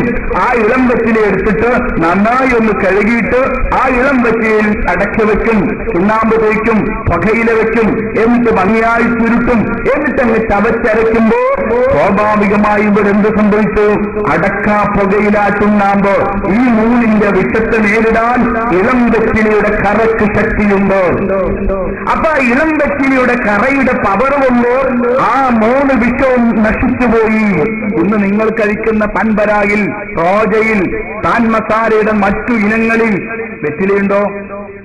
ഇല്ല. വെറ്റിലയ്ക്ക് പകരം വെറ്റിലയുടെ എസൻസ് ആണ്. ആ എസൻസ് എന്ന് പറയുന്നത് വിഷമാണ്. 4 വിഷമാണ് നിങ്ങൾ കടിക്കുന്നത്. പോരാ, 5ാമത്തൊരു ഘടകമുണ്ട്. എന്റെ ചെറുപ്പക്കാരെ, നിങ്ങൾ കഴിച്ചുകൊണ്ടിരിക്കുന്നത് 5ാമത്തെ ഘടകം സാക്ഷാൽ കുത്തിച്ചില്ലാണ്. സംശയം ഉണ്ടെങ്കിൽ ഇപ്പൊ പോകുമ്പോ ഒരു പേക്ക് വാങ്ങിക്കോ, തിന്നുണ്ടാച്ചാൽ മതി. ഒരു പേക്ക് വാങ്ങിയിട്ട് വീട്ടിൽ കൊണ്ടുപോയിട്ട് ഇങ്ങനെ പഴ നോക്കി ചെറിയ കുപ്പിച്ചില്ലിന്റെ പൊടികൾ. എന്തിനാണ് നിങ്ങളെ കൊണ്ട് പണം കൊടുത്ത് ഈ കുപ്പിച്ചില്ല് തീറ്റിക്കുന്നത്? നിങ്ങളെ നാവിന്റെ ഈ തരിയുള്ള ഭാഗമല്ലേ, ആ തരിയുള്ള ഭാഗത്ത് ചെറിയ ചെറിയ മുറിവുകൾ പെട്ടെന്നുണ്ടാവണം. എന്തിന്? 6ാമത്തൊരു ഘടകമുണ്ട് ഇതിനകത്ത്. അത് ഉത്തരേന്ത്യയിൽ ഉണ്ടാകുന്ന മയക്കുമരുന്ന് വൃക്ഷത്തിന്റെ കറയാണ്. ആ മയക്കുമരുന്ന് പെട്ടെന്ന് നിങ്ങളുടെ നാവിലേക്ക് ഇറങ്ങി നിങ്ങൾക്കൊരു തരിപ്പ് കിട്ടണമെങ്കിൽ നിങ്ങളുടെ നാവിൽ ചെറിയ മുറിവുകൾ ഉണ്ടാവണം. ആ മുറിവുകൾ ഉണ്ടാക്കുന്നതിന് വേണ്ടിയാണ് നിങ്ങൾ കൊണ്ട് കുപ്പിച്ചില്ല് തീറ്റുന്നത്. ആ മുറിവുകൾ ഉണ്ടായാൽ നിങ്ങളെ ആ മയക്കുമരുന്ന് മെല്ലെ നാവിലേക്ക് ഇറങ്ങും. അപ്പൊ ഒരു ഹരം കിട്ടും. ഒന്നുകൂടി വാങ്ങണമെന്ന് നിങ്ങളെ മനസ്സ് പറയും. അമേരിക്കക്കാരന് ഒരിക്കൽ കൂടി നിങ്ങളെ കൊല്ലാനുള്ള, ആയുധം വാങ്ങാനുള്ള പണം നിങ്ങളുടെ കീശയിൽ നിന്ന് നിങ്ങൾ എടുത്തു കൊടുക്കും. എന്നിട്ട് നിങ്ങൾ അമേരിക്കയ്ക്കെതിൽ മുദ്രാവാക്യവും വിളിക്കും. വലിയ രസം. അതിന്റെ രസം. ഭയങ്കര മുദ്രാവാക്യം. നമ്മൾ ഭയങ്കര വികാരമായവരാണ്. നമ്മൾ പണം കൊടുക്കുന്നത് മുഴുവനും നമ്മളാണ്. ഞാൻ പറയട്ടെ, ഈ മയക്കുമരുന്നാകുന്ന പാൻപരാഗ് 3 വർഷം സ്ഥിരമായി ഉപയോഗിച്ചാൽ നാവിന്റെ തിരിച്ചറിയാനുള്ള കഴിവ് നമുക്ക് നഷ്ടപ്പെട്ടു പോകും. ഇയാൾ ഉടനെ എന്ത് ചെയ്തു? നേരെ തിരുവനന്തപുരത്തെ ക്യാൻസർ സെന്ററിൽ പോയി ഡോക്ടറെ കാണിച്ചു. ഡോക്ടറെ ചോദിച്ചു, മദ്യപിക്കാറുണ്ടോ? ഇല്ല. പുകവലിക്കാറുണ്ടോ? ഇല്ല. കട്ടൻ ചായ പോലും ഞാൻ കുടിക്കാറില്ല. അത്രയും ശ്രദ്ധിക്കുന്ന ആളാ ഞാൻ. പിന്നെ എന്താ ഇത് സംഭവിക്കാൻ കാരണം? ഡോക്ടർ ഗൗരവത്തോടെ വിലയിരുത്തിക്കൊണ്ടിരിക്കുമ്പോൾ ഒരു ബിഎക്കാരി പെൺകുട്ടി വരുന്നു. നാവിനൊരു വെളുത്ത പുള്ളിയുണ്ടോ, നാവിന് വല്ലാത്ത വേദനയുണ്ടോ, ഡോക്ടറിന് കൈവച്ച് നോക്കുമ്പോ പഞ്ഞി പോയുണ്ട് നാവ്, ഒന്ന് അമർത്തി നോക്കുമ്പോ ഒരു കഷ്ണമിന് കയ്യിലേക്ക് പോന്നു. ആ നാവിന് പോന്നപ്പോഴാണ് ഡോക്ടർ അന്വേഷിച്ചത് എന്താണ് കാരണം. ആ പഠനത്തിന്റെ സമയത്താണ് ബോധ്യപ്പെടുന്നത് സ്ഥിരമായി പാൻപരാഗ് ഉപയോഗിക്കുന്നവരാണ് ഈ രണ്ട് രോഗികളെങ്കിൽ. ഞാൻ പറയട്ടെ പ്രിയപ്പെട്ട യുവാക്കളെ, രക്ഷിതാക്കളെ, എന്റെ പ്രിയപ്പെട്ട കൊത്തനുജന്മാരെ, സുഹൃത്തുക്കളെ, ഈ പാൻപരാഗിന്റെ അഡിക്റ്റുകളായി നമ്മുടെ മഹല്ലുകളിലെ ഭൂരിപക്ഷം വരുന്ന ചെറുപ്പക്കാർ മാറിക്കൊണ്ടിരിക്കുമ്പോ ക്യാൻസർ രോഗാണുകൾ പണം കൊടുത്ത് ചോദിച്ചു വാങ്ങി വായിലേക്ക് വെക്കുന്ന വിവരക്കേട് നാം കാണിക്കുമ്പോ അള്ളാഹു വിലക്കിയിരിക്കുന്ന മദ്യത്തിന്റെ ആദ്യഭാഗമാകുന്ന ഏറ്റവും ഗൗരവത്തോടുകൂടി നാം കാണേണ്ട ഏറ്റവും വലിയ ഭീകരനായിരിക്കുന്ന മയക്കുമരുന്നിന്റെ അഡിക്റ്റായി നമ്മുടെ നാട്ടിലെ ചെറുപ്പക്കാര് മാറിക്കൊണ്ടിരിക്കുമ്പോ അതൊരു ഗൗരവമായി പരിഗണിച്ചുകൊണ്ട് അതിനെതിരെ സമൂഹത്തെ ബോധവൽക്കരിക്കാൻ നമുക്കെന്തുകൊണ്ട് വേദികൾ രൂപപ്പെട്ടു വരുന്നില്ല? ഇവിടെ നമുക്കിടയിൽ തർക്കമല്ലല്ലോ, ഇവിടെ അഭിപ്രായ വ്യത്യാസമില്ലല്ലോ, ഇവിടെ ഒരു പാർട്ടിക്കും ഞാൻ പറഞ്ഞ വിഷയത്തിന് വിയോജിപ്പില്ലല്ലോ. നമ്മുടെ മഹല്ലുകളിൽ അതിനെതിരെ ശക്തമായ ബോധവൽക്കരണങ്ങൾ രൂപപ്പെട്ടു വരേണ്ടതല്ലേ? എങ്ങനെ നമ്മൾ സമൂഹത്തെ ബോധവൽക്കരിക്കാൻ നമുക്ക് സാധിക്കണം? എങ്ങനെ നമുക്ക് സമൂഹത്തെ കൈപിടിക്കാൻ സാധിക്കണം? നമ്മുടെ നാട്ടിൽ വളർന്നു വരുന്ന ചെറുപ്പക്കാരുടെ അവസ്ഥ നിങ്ങൾ ആലോചിച്ചു. ഇപ്പൊ ഇവിടുത്തെ മണൽ തൊഴിലാളികളാണ്. ഞാനൊരിക്കലും എന്റെ കൂട്ടുകാരെ കുറ്റപ്പെടുത്തില്ല. നിങ്ങളെ സ്ഥാനത്ത് താഹ്യത്തെ കാപ്പിയാണെങ്കിൽ നിങ്ങളെക്കാളും മോശക്കാനായിരിക്കും. അള്ളാഹു കാത്തുരക്ഷിക്കുമാറാവട്ടെ. ഞാനൊരിക്കലും ആരെയും കുറ്റപ്പെടുത്തുന്നില്ല. പക്ഷേ ഞാൻ സ്നേഹത്തോടെ പറയുന്നു, എന്റെ കൂട്ടുകാരെ, നാം ഗൗരവമുള്ള രോഗികളായി മാറിയാൽ അത് നമുക്ക് സഹിക്കാൻ കഴിയുമോ? നമ്മളൊരു കൂട്ടുകാരൻ ഇപ്പോൾ ക്യാൻസർ രോഗിയായി കിടക്കുന്നുണ്ട്. അല്ലാഹു ശിഫ നൽകുമാറാവട്ടെ. ഞാൻ എന്റെ പ്രിയപ്പെട്ട ചെറുപ്പക്കാരോട് ഓർമ്മപ്പെടുത്തുന്നത്, ക്യാൻസറിന് മരുന്നില്ല, ക്യാൻസറിന് മരുന്നില്ല. ലോകത്തെവിടെയും മരുന്നില്ലാത്ത ഭീകരമായ രോഗമാണ് ക്യാൻസർ. ക്യാൻസറിന് ഇപ്പൊ പാലിയേറ്റീവ് ചികിത്സ നൽകാനുള്ള വഴി എന്തോന്നതിനെ കുറിച്ച് ആലോചിക്കാൻ അന്താരാഷ്ട്ര സെമിനാറുകൾ നടത്തിക്കൊണ്ടിരിക്കുന്ന നമ്മൾ ഈ ക്യാൻസർ എന്ന് പറയുന്ന മഹാമാരിയിൽ നിന്ന് നമ്മളെ സമൂഹത്തെ രക്ഷപ്പെടുത്താനുള്ള വഴി എന്തോ എന്നതിനെ കുറിച്ച് ആലോചിക്കേണ്ട സമയത്താണ് നമ്മളെല്ലാവരും ഇതിന്റെ അടിച്ചുകളായി മാറിക്കൊണ്ടിരിക്കുന്നത്. ഞാൻ സൂചിപ്പിച്ചു വരുന്നത്, ഈ ക്യാൻസറിന്റെ അടിമകളായി മാറരുത് കച്ചവടക്കാരെ, സ്നേഹമുള്ള കച്ചവടക്കാരെ. ഇതുവരെ നിങ്ങൾ കച്ചവടം നടത്തിയതിനൊന്നും ഞാനെതിരല്ല, കാരണം നിങ്ങൾക്കതറിയില്ല. പക്ഷേ ഇനി മുതൽ നിങ്ങൾ വിൽക്കുന്ന പാൻപരാഗ് എന്ന് പറയുന്ന പേരിൽ നിങ്ങൾ വിൽക്കുന്ന 40 കമ്പനിയുടെ ഉൽപ്പന്നങ്ങൾ അത് ചെറിയ ആളുകളുടെയല്ല. ഈ 40 കമ്പനികളും ഇന്ത്യക്കാരുടെയല്ല. അതിന്റെ പേറ്റന്റ് മുഴുവനും അമേരിക്കയുടെയും യൂറോപ്പിന്റെയും ജപ്പാന്റെയുമാണ്, ഫ്രാൻസിന്റെയും ലണ്ടന്റെയുമാണ്. 40 കമ്പനികൾ അമേരിക്ക പോലുള്ള കമ്പനിക്കാർ ഇത്രയും ഗൗരവത്തോടെ 2 രൂപ 3 രൂപ വരെയുള്ള സാധനം നിശ്ചയിക്കണമെങ്കിൽ എത്ര വ്യാപകമായി അതിന്റെ നിശ്ചയിക്കൽ നടത്തിയിരിക്കണം. എന്താണ് നിങ്ങൾ നിശ്ചയിക്കുന്നത്? വാഹുവല്ലാതെ ബർക്കത്ത് ചെയ്ത ജോലിയാണ് കച്ചവടം. വാഹുവല്ലാതെ ബർക്കത്ത് ചെയ്ത ജോലിയാണ് കച്ചവടം. ആ കച്ചവടത്തിൽ അള്ളാഹു ബർക്കത്ത് ചെയ്യണമെങ്കിൽ അതിൽ നിന്ന് ലഭിക്കുന്ന ലാഭവിഹിതമുണ്ടല്ലോ, അത് ഹലാലായി കിട്ടണം. ചെയ്യപ്പെട്ടവരെ, ഒരു 500 രൂപ ലാഭം ലഭിക്കുന്ന ഒരു പാവപ്പെട്ട കച്ചവടക്കാരുടെ കൂട്ടത്തിൽ 7 രൂപയാണല്ലെങ്കിൽ 15 രൂപയാണ് പാൻപരാഗിന്റെ വിൽപ്പനയുടെ ലാഭം വരുന്നതെങ്കിൽ ഈ 500 രൂപയും ഹറാമ് കലർന്ന ഭക്ഷണമായി പോയി. ഭക്ഷണം ഹറാമായി പോയാലോ? നിന്റെ മകൻ കഴിക്കുന്ന ഭക്ഷണം ഹറാമായാൽ, നിന്റെ മകൾ കഴിക്കുന്ന ഭക്ഷണം ഹറാമായാൽ, അല്ലാഹുവിന്റെ റസൂല് പറയുന്നു, ഹറാമായ ഭക്ഷണം കഴിച്ച് വളരുന്ന ശരീരം ഔലാ ബിന്നാർ, നരകം കൊണ്ട് ഏറ്റവും ബന്ധപ്പെട്ടതാണ് കേട്ടോ. അത് നരകത്തിലേക്ക് ഏറ്റവും അവകാശപ്പെട്ടതാണ് കേട്ടോ. മാത്രമല്ല അല്ലാഹുവിന്റെ റസൂല് ഓർമ്മപ്പെടുത്തി, ശരീരം പൊടി പുരണ്ട് മുടി മടകുത്തി കിടക്കുന്ന എത്ര ആളുകളാണ്. അവർ പറയുന്നു, അല്ലാഹ് അല്ലാഹ് അല്ലാഹ്. ഈ ഒരു ചിന്തയല്ലാതെ മറ്റൊന്നും കൽബിലില്ല. കുളിക്കാൻ അവർ മറന്നുപോയി, അവർ അലക്കാൻ മറന്നുപോയി, മുടി ചീകി വെക്കാൻ മറന്നുപോയി. അല്ലാഹുവിൽ ലയിച്ച് നടക്കുന്ന ആളുകൾ, പക്ഷേ അവർ കഴിക്കുന്ന ഭക്ഷണം ഹറാമാണ്, അവർ ധരിക്കുന്ന വസ്ത്രം ഹറാമാണ്. അവർക്ക് എങ്ങനെയാണ് ഉത്തരം ലഭിക്കുന്നത്? ഉത്തരം ലഭിക്കാൻ ഒരു മാർഗവും ഇല്ല. അപ്പൊ നിങ്ങളെ മക്കൾ നിസ്കരിക്കും, പാവം അവർ കഷ്ടപ്പെട്ട് നോമ്പ് നോക്കും. നിന്റെ ഭാര്യ സുന്നത്തോമ്പ് പോലും എടുക്കും, ഖുർആൻ പാരായണം ചെയ്യും. പക്ഷേ അല്ലാഹു അത് സ്വീകരിക്കില്ല, അല്ലാഹു അത് സ്വീകരിക്കില്ല. എന്റെ പ്രിയപ്പെട്ട കച്ചവടക്കാരെ, സ്നേഹത്തോടെയാണ് പറയുന്നത്, ദയവ് ചെയ്ത് നമ്മുടെ മഹല്ലിൽ ഈ പ്രദേശത്ത് മയക്കുമരുന്ന് വിൽപ്പനയാകുന്ന പാൻപരാഗ് ഒരിക്കലും വിറ്റഴിക്കുകയില്ല എന്നൊരു തീരുമാനത്തിൻ്റെ പ്രിയപ്പെട്ട കച്ചവടക്കാര് എത്തിച്ചേരണമെന്ന് സ്നേഹത്തോടെ ഞാൻ അപേക്ഷിക്കുകയാണ്. ഞാൻ ഇത്രയും പറഞ്ഞതിന്റെ അവകാശവാദമല്ല, ഞാൻ എന്റെ വകയായി പ്രസംഗിക്കുന്നല്ല. നിങ്ങൾ പഠിച്ചോ, നമ്മുടെ സംസ്ഥാനത്ത് ജില്ലാ പഞ്ചായത്തുകളിലും ഭൂരിപക്ഷവും പഞ്ചായത്തുകൾ പാൻപരാഗ് നിരോധിച്ചിട്ടുണ്ട്. 65% പഞ്ചായത്തുകളും പാൻപരാഗ് നിരോധിച്ചിട്ടുണ്ട്. എന്തേ കാരണം? പാൻപരാഗ് അപകടകാരിയാണെന്ന് ബോധ്യപ്പെട്ടതുകൊണ്ടാണ്. അതുകൊണ്ടാണ് ഞാൻ ഇത്രയും ഗൗരവത്തോടെ പറയുന്നത്. എന്റെ കച്ചവടക്കാർ ഇസ്ലാമിക ബോധമുള്ളവരാണ്, നിസ്കരിക്കുന്നവരാണ്, റബ്ബിനെ ഭയമുള്ളവരാണ്, സമൂഹത്തോട് കടപ്പാടുള്ളവരാണ്, നമ്മുടെ രാജ്യത്ത് ജനങ്ങളെ സ്നേഹിക്കുന്നവരാണ്, മാന്യതയുള്ളവരാണ്. അതുകൊണ്ടാണ് നമ്മൾ ഈ രാജ്യത്ത് ഒരിക്കലും ഒരു മയക്കുമരുന്ന് കട തുടങ്ങാത്തത്, ഒരു കള്ള് ഷാപ്പ് ആരംഭിക്കാത്തത്. നമ്മുടെ കച്ചവടക്കാർക്കറിയാലോ, വെറുതെ ഇങ്ങനെ വാടക കൊടുത്തിട്ട് ഇവിടെ ഇങ്ങനെ റൂം എടുക്കേണ്ട ഒരു കാര്യമില്ല. വെറുതെ വീട്ടിലൊരു 250 കഞ്ചാവ് വാങ്ങിയിരുന്നാൽ വൈകുന്നേരം ആകുമ്പോഴേക്ക് കസ്റ്റമേഴ്സ് വീട്ടിലേക്ക് തിരിച്ചു വരും, തെരഞ്ഞു വരും, നല്ല ലാഭം കിട്ടും. പക്ഷെ ആരും അത് ചെയ്യില്ല. കാരണം നമ്മൾ മാന്യതയുള്ളവരാണ്, നമ്മൾ മതബോധമുള്ളവരാണ്, നമ്മുടെ സമൂഹത്തോട് കടപ്പാടുള്ളവരാണ്. ഞാൻ പറയുന്നു, എന്റെ പ്രിയപ്പെട്ട ഉപ്പമാരെ, നിങ്ങളുടെ കുടുംബത്തിൽ ഒരിക്കലും ഹറാമായ ഭക്ഷണം ചെല്ലാതിരിക്കാൻ, ഈ നാട്ടിൽ നിങ്ങൾ മദ്യപാനികൾ സൃഷ്ടിച്ച കുറ്റം നിങ്ങൾക്ക് ഏറ്റെടുക്കേണ്ട ഒരവസ്ഥ വരാതിരിക്കാൻ, ഈ നാട്ടിൽ ക്യാൻസർ രോഗികളെ നിർമ്മിച്ച കുറ്റവാളികളായി നിങ്ങൾ മാറാതിരിക്കാൻ, നമ്മുടെ മഹല്ലിൽ ഒരിടത്തും ഒരിക്കലും ഒരു പാൻപരാഗിന്റെ കട, ഒരു പാൻപരാഗിന്റെ വിൽപ്പനയിൽ നടക്കില്ല എന്നൊരു നല്ല നീയത്ത്, ബുദ്ധിയുള്ള മരിക്കണമെന്ന് ബോധമുള്ള, സമൂഹത്തോട് സ്നേഹമുള്ള, മാന്യമായി കുടുംബത്തെ പുലർത്തണമെന്ന് ആഗ്രഹിക്കുന്ന നല്ലവരായ കച്ചവടക്കാരെ എത്തിച്ചേരുകയും, എന്റെ പ്രിയപ്പെട്ട ചെറുപ്പക്കാരെ,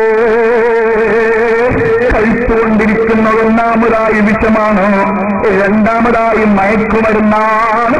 ആ മയക്കുമരുന്നിൽ നിന്ന് രക്ഷപ്പെടാതെ ഞങ്ങളെത്ര വാഴ് പറഞ്ഞതുകൊണ്ടോ, സമൂഹത്തിൽ എത്ര വലിയ പ്രഭാഷണങ്ങൾ അരങ്ങ് തകർത്തതുകൊണ്ടോ നമ്മുടെ ചെറുപ്പക്കാർ രക്ഷപ്പെട്ടു പോകില്ല. കാരണം അത് ബുദ്ധിക്ക് ബാലൻസ് ലഭിക്കുന്നില്ല, അവർ ചിന്തിക്കുന്നതിനപ്പുറത്ത് അവർ പ്രവർത്തിച്ചു പോവുകയാണ്. അതുകൊണ്ടാണ് ഒന്നാമതായി വേണ്ടത്, പാൻപരാഗ് കഴിക്കാത്ത ഒരു സമൂഹമായി നമ്മുടെ ചെറുപ്പക്കാർ മാറണം കേട്ടോ. കുറച്ചുകൂടി കഴിയുമ്പോ സുബ്ഹാനല്ലാഹ്, നമ്മുടെ മഹല്ലിൽ ചെറുപ്പക്കാരിങ്ങനെ വളർന്നു വരുമ്പോൾ പാൻപരാഗ് കാണുമ്പോൾ ആരൊന്നും മൈൻഡ് ചെയ്യൂല. നമ്മൾ ചെറിയ കുട്ടികൾ ചുയിങ്കം ചവക്കുന്നത് കണ്ടിട്ടുണ്ടോ നിങ്ങൾ? അല്ലെ, അതെല്ലാം വാങ്ങിക്കൊടുക്കാറില്ല ഉപ്പാര്. ഈ ചുയിങ്കം ചവക്കുന്നത് എന്താ അവസ്ഥ അത്ര ഗൗരവമുള്ളത്? ഞാൻ പറയുന്ന മഹേശ്വര ശ്രദ്ധിക്കുന്നതിന് മുമ്പ് ഇവിടെ ജീവിക്കണ്ടേ? മഹേശ്വരയ്ക്ക് എത്തിയിട്ട് വേണ്ടേ? ഇവിടുന്ന് കഴിഞ്ഞിട്ട് വേണ്ടേ മഹേശ്വരയിലേക്ക് പോവാൻ? ചുയിങ്കം സ്ഥിരമായി ചവച്ചുകൊണ്ടിരിക്കുന്ന കുട്ടി മാനസിക രോഗിയാണ്. പറയുന്നത് മാനസിക ഡോക്ടറാണ്, താഴത്തെ കാഫിയല്ല. ഒരു കുട്ടി സ്ഥിരമായി ചുയിങ്ങനെ ചവച്ചുകൊണ്ടിരിക്കുന്നുണ്ടോ, അവന് പഠിക്കാൻ കഴിയില്ല, അവന് ചിന്തിക്കാൻ കഴിയില്ല, അവനൊരിക്കലും ഉന്നതമായ ഒരു വിദ്യാഭ്യാസ മേഖലയിൽ വളരില്ല. ഇത് പ്രവചിക്കുകയാണ് ഡോക്ടർമാർ. അതൊരു രോഗത്തിന്റെ ലക്ഷണമാണ്. സ്ഥിരമായി നമ്മുടെ മക്കൾ കഴിച്ചുകൊണ്ടിരിക്കുന്ന ചുയിങ്കം. പക്ഷെ നമ്മളിത് ശ്രദ്ധിക്കലുണ്ടോ? സ്വന്തം കുട്ടികൾക്കത് വാങ്ങിക്കൊടുക്കുന്ന ഗൗരവമായിട്ട് കാണാറുണ്ടോ? എന്റെ കുട്ടി ഡോക്ടറാണെന്ന് വാപ്പാക്ക് നിർബന്ധ, എന്റെ മോൻ എഞ്ചിനീയർ ആവണമെന്ന് വാപ്പാക്ക് നിർബന്ധ. പക്ഷെ എന്റെ മോന് എഞ്ചിനീയർ ആകേണ്ട മോന് ഞാൻ ചുയിങ്കം കഴിക്കുന്നൊരു സ്വഭാവത്തിലേക്ക് നീങ്ങുന്നുണ്ടോ എന്ന് പരിഗണിക്കാറില്ല. കുട്ടിലേക്ക് വരുമ്പോൾ ഉമ്മാര് ശ്രദ്ധിക്കണം, മകന്റെ പാൻസിന്റെ കീശ ഇടക്ക് തപ്പണം ഉമ്മമാർ. ഇത് കടമയാ ഞാൻ പറയുന്നത്. മകന്റെ ശീശ തപ്പിക്കൊണ്ടിരിക്കണം, മകന്റെ റൂമിലേക്ക് കയറിക്കൂടാ, അവന്റെ റൂം അടിച്ചു വരാൻ പോലും പാടില്ല എന്ന ഒരു സ്വഭാവത്തിലേക്ക് നമ്മുടെ വീടുകൾ വഴിമാറിക്കൊണ്ടിരിക്കുകയാണ്. പറ്റില്ല. മകനെന്താണ് കളിച്ചു വരുന്നത്, മകനെന്താണ് വായിക്കുന്നത്, മകനെന്താണ് കാണുന്നത്, മകൻ എവിടൊക്കെയാണ് പോകുന്നത്, വാപ്പാക്കും ഉമ്മാക്കും കൃത്യമായ ബോധം വേണം. ഞാൻ പറയട്ടെ, നമ്മുടെ ചെറുപ്പക്കാര് അല്പമങ്ങ് കാൻബരാഗിൽ നിന്നങ്ങ് മാറി അത് തരിപ്പ് പോരാതെ വരുമ്പോ നമ്മുടെ നാട്ടിൽ പുറത്തെ ചെറുപ്പക്കാര് മെല്ലെ അല്പൊന്ന് കുടിച്ചു നോക്കും. ഇപ്പൊ അവസ്ഥ എന്താ? നമ്മുടെ യുവാക്കളിൽ കേരളീയ യുവത്വത്തിന്റെ 65% സ്ഥിരമായി മദ്യപിക്കുന്നവരാണ്.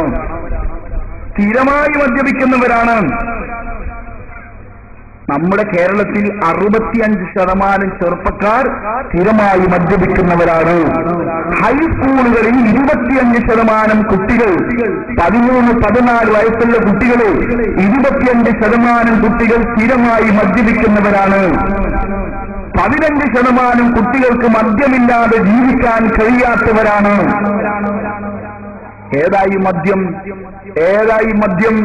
ഒരു തവണ ആൽക്കഹോൾ ഉപയോഗിക്കുമ്പോ, ഒരു തവണ മദ്യപിക്കുമ്പോ 1500 തിരിച്ചറിവിന്റെ സെല്ലുകളാണ് നശിച്ചു പോകുന്നത്. ചെറുപ്പക്കാരോട്ട് വെച്ചോ, ഒരു ഹരത്തിന് വേണ്ടി, ഒരു കമ്പനിക്ക് വേണ്ടി, ഒരു തമാശയ്ക്ക് വേണ്ടി നമ്മൾ വെറുതെ വാങ്ങിക്കഴിക്കുന്ന മദ്യമുണ്ടല്ലോ, ആ മദ്യം ഒരു തവണ കുടിക്കുമ്പോ 1500 തിരിച്ചറിവിന്റെ സെല്ലുകൾ നിങ്ങൾക്ക് നശിച്ചു പോകുന്നു. ലോകത്ത് ഒരിടത്തും ഇതുവരെ മരുന്ന് കണ്ടെത്തിയിട്ടില്ലാത്ത,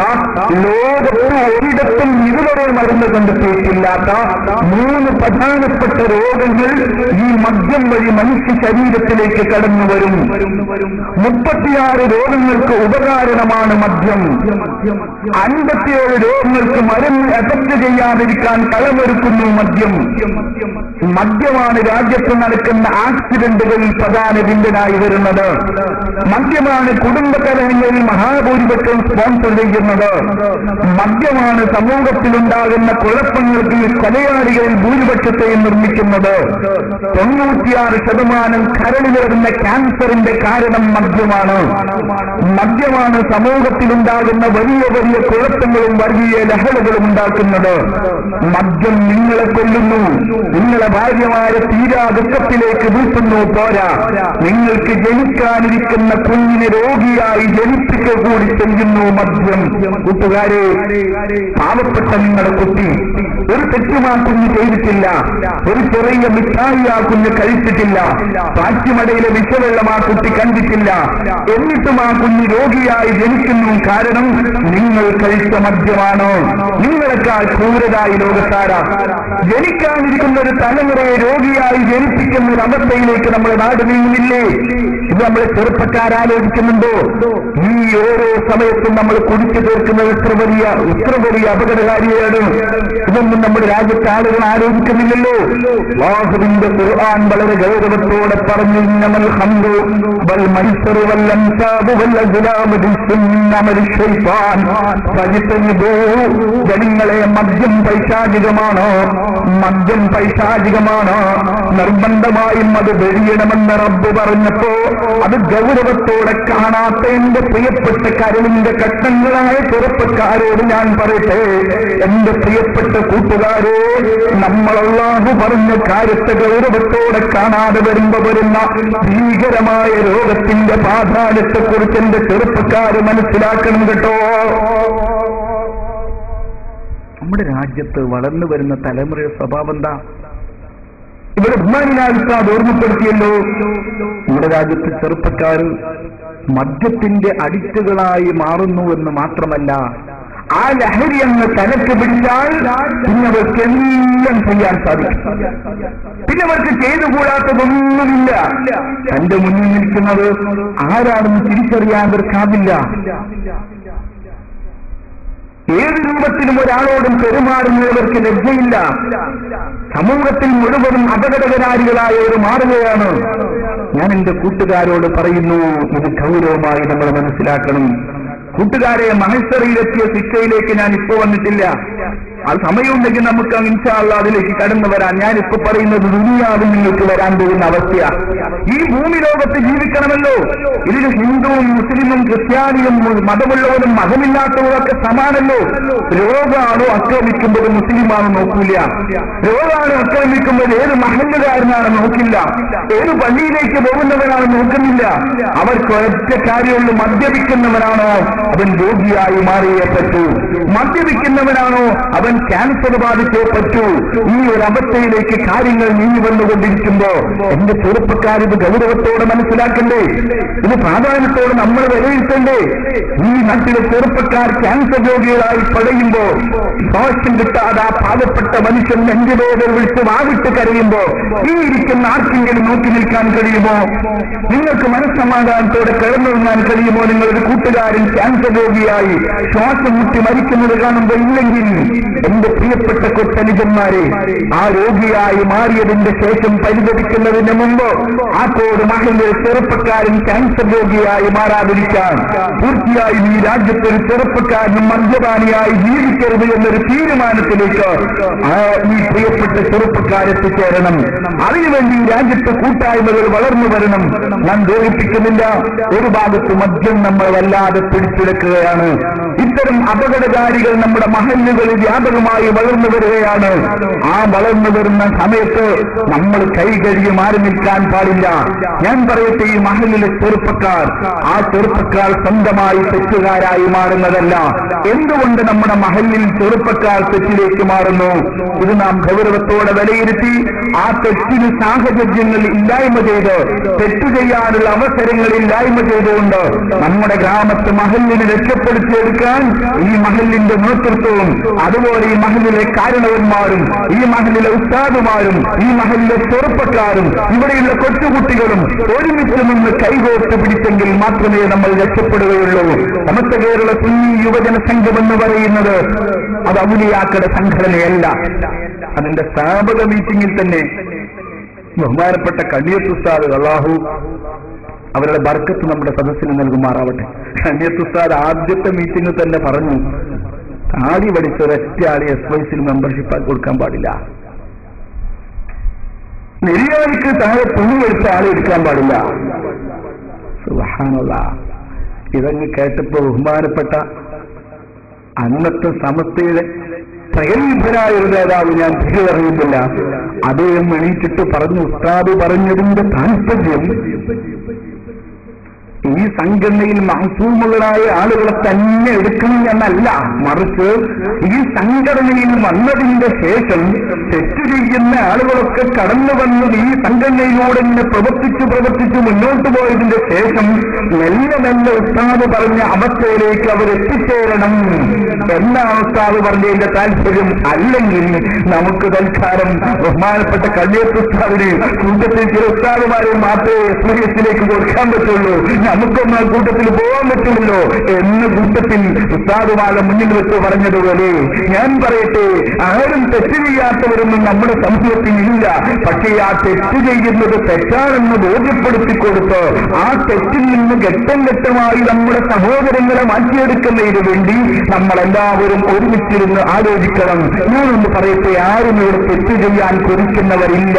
ഞങ്ങളൊരു ധിക്കാരികളായി തെറ്റുകാരികളായി ഇവിടെ നരകത്തിന്റെ അവകാശികളായി ജീവിക്കണമെന്ന് ആഗ്രഹിക്കുന്നവർ അല്ല എല്ലാ ആളുകളും, മറിച്ച് എല്ലാവർക്കും താല്പര്യമുള്ളത് തെറ്റ് ചെയ്യാതെ ജീവിക്കണമെന്നാണ്. പക്ഷേ സാഹചര്യങ്ങളാണ് നമ്മുടെ ചെറുപ്പക്കാരെ തെറ്റിലേക്ക് നയിക്കുന്നത്. അതുകൊണ്ട് ഞാൻ ഓർമ്മപ്പെടുത്തുന്നു, തെറ്റ് വരാവുന്ന സാഹചര്യങ്ങൾ അതേതൊക്കെയാണെന്ന് കൃത്യമായി നിർവഹിച്ചുകൊണ്ട് ഓരോ മഹല്ലിലും ആ സാഹചര്യങ്ങൾ ഇല്ലായ്മ ചെയ്യാനുള്ള ശ്രമം നടത്തണം. ഇത് പറയാനാണ് നമ്മുടെ സംഘടനകൾ മഹല്ല് സമ്മേളനങ്ങൾ വിളിച്ചു ചേർക്കുന്നത്. അത് മറ്റൊരു സമയത്ത് നടക്കുന്നത് കൊണ്ട് വിശദമായതിലേക്ക് ഞാൻ കടക്കുന്നില്ല. എന്നാലും ഞാൻ പറയുമ്പോൾ നമ്മുടെ ഗ്രാമത്തിൽ ചെറുപ്പക്കാർ തെറ്റ് ചെയ്യാൻ ആരംഭിക്കുമ്പോ ആ ചെറുപ്പക്കാർക്ക് തെറ്റ് ചെയ്യാനുള്ള കേന്ദ്രങ്ങൾ ഏതൊക്കെയാണെന്ന് പ്രിയപ്പെട്ട നേതൃത്വം നന്നായി മനസ്സിലാക്കണം.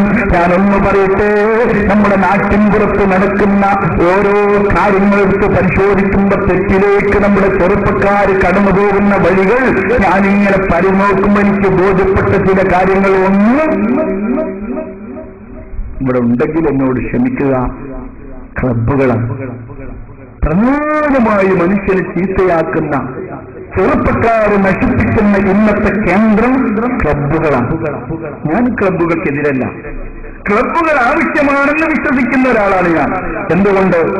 ഇപ്പൊ നിങ്ങൾ ആലോചിച്ച് നോക്കൂ, നമ്മുടെ രാജ്യത്ത് കൊതുകുപനി വന്നു, പുതിയൊരു പനി. അത് വളരെ ഗൗരവമാണല്ലോ. ആ പനി പിടിപെട്ട് കഴിഞ്ഞാൽ 2-3 മാസക്കാലം ശരീരത്തിന്റെ ശേഷി നഷ്ടപ്പെട്ടുകൊണ്ടിരിക്കുന്നു. നടക്കാൻ കഴിയുന്നില്ല, നിസ്കരിക്കാൻ പോലും കഴിയുന്നില്ല. ഇത്രയും ഭീകരമായ രോഗം പിടിപെടുന്ന സമയത്ത് ആ രോഗം എങ്ങനെയാണ് പിടിപെടുന്നതെന്നും ആ രോഗത്തിൽ നിന്ന് ഗ്രാമത്തെ രക്ഷപ്പെടുത്താനുള്ള വഴി എന്താണെന്നും സമൂഹത്തെ ബോധ്യപ്പെടുത്തി കൊടുക്കാൻ മതത്തിന്റെ അന്തരീക്ഷങ്ങൾക്കപ്പുറത്തേക്കുള്ളൊരു കൂട്ടായ്മ രൂപപ്പെട്ടു വരുന്നുണ്ടെങ്കിൽ അത് ആവശ്യമാണ്, സന്തോഷമാണ്, നിലനിർത്തേണ്ടതാണ്. പക്ഷേ നമ്മളെ ക്ലബ്ബുകളിൽ നിന്ന് കാണുന്നതെന്താ? സ്റ്റാർട്ടിംഗ് സമയത്ത് ക്യാരംസ്, ഞാനത് പറയുന്നില്ല, ഇപ്പൊ അതൊക്കെ ഔട്ട് ഓഫ് ഫാഷൻ ആകുന്നുണ്ട്, അൽഹംദുലില്ലാ മാറുന്നുണ്ട്. കുറെ കൂടി കഴിയുമ്പോൾ നമ്മൾ TV ചാനലുകളിലേക്ക് കടന്നു. നല്ല ഒരു ചെറുപ്പക്കാരൻ പള്ളിയിൽ നിന്ന് ഇങ്ങനെ ഇറങ്ങുമ്പോൾ എന്നെ പരിചയപ്പെട്ടു. അത് ദ്വാരക്കണം കേട്ടോ, അൽഹംദുലില്ലാ എനിക്ക് സന്തോഷമായി. മോനെ എന്താ പേര്? നല്ലൊരു പേര്, ഇസ്ലാമിക പേര്. നിസ്കരിച്ചിറങ്ങിയല്ലേ, എന്താ മോന് ജോലി? ഉടനെ പറഞ്ഞു എനിക്ക് കാസറ്റ് കടയാ. നല്ല പേരോട് ഉസ്താദിന്റെ കാസറ്റ് ആയിരിക്കും. ഇപ്പോ നല്ലൊരു CD ഇറങ്ങിയിട്ടുണ്ട്, നിങ്ങൾക്ക് കണ്ടോ? ഉമ്മനായ പേരോട് ഉസ്താദ് ത്വരീഖത്ത് സംബന്ധിയായി ഒരു നല്ല CD ഇറക്കിയിട്ടുണ്ട്, എല്ലാവരും നിർബന്ധമായും കാണേണ്ടതാണ്. ആ CD പോലെയുള്ള നല്ല കാസറ്റ് കടയായിരിക്കും എന്ന് കരുതിയിട്ട് ഞാൻ നേരെ കയറി ചെല്ലുമ്പോ സുബ്ഹാനല്ലാഹ്, തമാശ പറയുന്നതല്ല, കല്ല് പൊട്ടിപ്പോയി. 400 മലയാള സിനിമയുടെ CD, അതോടൊപ്പം തന്നെ അത്രയും എണ്ണം ബ്ലാക്ക് സിനിമയുടെ CD-യും സുഖമായി നല്ലൊരു കടയിൽ ഇങ്ങനെ ഭംഗിയായി വെച്ചിരിക്കുന്നു. ആ ബ്ലൂ സിനിമയടക്കമുള്ള CD-കൾ പ്രദർശിപ്പിച്ചിരിക്കുന്ന കടയിൽ നിന്നാണ് ചെറുപ്പക്കാരൻ നിസ്കരിക്കാൻ വേണ്ടി പള്ളിയിലേക്ക് വരുന്നത്. കൽബ് വേദനിക്കാതിരിക്കാൻ പറ്റുമോ? നേരെ വന്ന് നിസ്കരിച്ചിട്ട് ദുആ ചെയ്തിട്ട് പോകുന്ന ചെറുപ്പക്കാരൻ കടയിലാണ്. ഞാൻ ആ കൂട്ടുകാരനോട് സ്വകാര്യമായി ചോദിക്കുമ്പോൾ അവന്റെ മറുപടി ബ്ലൂ ഫിലിമിനാണ് കൂടുതൽ മൂവിങ്ങുള്ളത്, അതാണ് കൂടുതലായി പോകുന്നത്. ഞാൻ അത്ഭുതപ്പെട്ട് പഠിച്ചവനെ, നല്ല മുസ്ലിം കുടുംബങ്ങളാണ് ഈ മഹല്ല് മുഴുവനും താമസിക്കുന്നത്.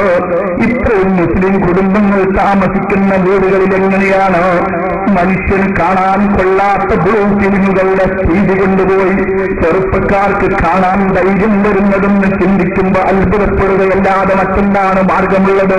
ഏതെങ്കിലും ഒഴിഞ്ഞൊരു സ്ഥലത്തിരുന്ന് കാണുകയാണെങ്കിൽ 8-10 ഫിലിമാണ് പോവുക. അതേ സമയത്ത് 400ഓളം CD-കൾ അതാ പുറത്ത് വിപണനത്തിലാണ്. അതിങ്ങനെ കൈമാറിക്കൊണ്ടിരിക്കുകയാണെന്ന് വിവരം കിട്ടുമ്പോൾ കരയാതിരിക്കാൻ കഴിയുമോ? വീട്ടിൽ വാപ്പയുണ്ട്, ഉമ്മയുണ്ട്, ജ്യേഷ്ഠനുണ്ട്, അനുജനുണ്ട്, സഹോദരിമാരുണ്ട്, കുടുംബങ്ങളുണ്ട്. അവരൊക്കെ ഒരുമിച്ചിരുന്ന് കാണുന്നു എന്നല്ല ഞാൻ പറയുന്നത്. മകന്റെ റൂമിലേക്ക് വാപ്പാക്ക് കയറാൻ ധൈര്യമില്ല, സ്വാതന്ത്ര്യമില്ല. മകന്റെ റൂമിലേക്ക് കയറാൻ ഉമ്മാക്ക് സ്വാതന്ത്ര്യമില്ല. മകനും കൂട്ടുകാരും വന്ന എല്ലാ വീടുകളിലും സുഖമായി TV-യിൽ ബ്ലൂ കണ്ടുകൊണ്ടിരിക്കുമ്പോ ആ മകന്റെ കൂട്ടുകാർക്കും മകനും ചായ വിളമ്പേണ്ട ജോലിക്കാരിയായി ഉമ്മ മാറുമ്പോ ആ വീട്ടിൽ നിന്ന് വളർന്നു വരുന്ന മകനെ കുറിച്ച് ഉത്താറ് മരണം വരെ പരിതപിച്ചതുകൊണ്ട് മകന്റെ കൽബ് മാറില്ല. മകന്റെ റൂമിലേക്ക് കയറാൻ സ്വാതന്ത്ര്യമില്ലാത്ത ഉമ്മ ജീവിക്കുന്നത് എന്തിനാണ്? മകന്റെ റൂമിലേക്ക് കയറാൻ സ്വാതന്ത്ര്യമില്ലാത്ത വാപ്പ ജീവിക്കുന്നത് എന്തിനാണ്? ഇവിടെയാണ് ഇസ്ലാമിക ജിഹാദ് പ്രഖ്യാപിച്ചിരിക്കുന്നത്. അത് ഹിന്ദുവിനെ കൊല്ലാനല്ല, അത് ഹിന്ദുവിനെ കൊല്ലാനല്ല, നിസ്കരിക്കാത്ത മകന്റെ നേരെ കൈയുയർത്താനുള്ളതാണ്. അല്ലാഹ് സ്വന്തം വീട്ടിൽ കൊണ്ടുവന്ന് ഗ്രൂപ്പിലും പ്രദർശിപ്പിക്കുന്ന മകന് നേരെയാണ് ജിഹാദ് നടത്തേണ്ടത്. ആ യുദ്ധത്തിൽ ഷഹീദ് തയ്യാറാകുന്നവന് സ്വർഗമുണ്ടെന്ന കാര്യം മറക്കണ്ട. കുറച്ച് ചൂടാവാൻ നമ്മൾ തുടങ്ങിയേ പറ്റൂ. കുറച്ചൊക്കെ രക്ഷിതാക്കൾക്ക് അല്പം ദേഷ്യം വരാൻ തുടങ്ങിയേ പറ്റൂ. ഞാൻ ജീവിക്കുന്നത് മകന്റെ ചെലവിലാണെന്ന ഭയമാണോ രക്ഷിതാക്കളെ നിങ്ങളെ പിന്തിരിപ്പിക്കുന്നത്? പറയുന്നു, നിനക്ക് തരുന്നത് റബ്ബാണടോ. ആ റബ്ബിന് നിനക്കൊരു ഷുഗർ തന്നാൽ നിന്റെ രിസ്ക് മുട്ടിപ്പോയി. ഒരു ക്യാൻസർ തന്നാൽ നിന്റെ സമ്പത്ത് അവസാനിച്ചു പോയി. എന്റെ മകൻ നരകത്തിൽ കിടക്കുന്നതിനേക്കാൾ ഗൗരവമുള്ള മറ്റൊന്നും എനിക്ക് വരാനുള്ള ഇല്ല എന്നൊരു ബോധം ബാപ്പമാർക്ക് വേണം, ജ്യേഷ്ഠന്മാർക്ക് വേണം, ഉമ്മമാർക്ക് വേണം, കുടുംബക്കാർക്ക് വേണം, നാട്ടുകാർക്ക് വേണം, മഹല്ല് നേതൃത്വങ്ങൾക്ക് വേണം. ഞാൻ പറയുന്നു, മക്കൾ മാത്രം കുറ്റപ്പെടുത്തിയിട്ട് നമ്മൾ കൈകഴിക്കൂടാ.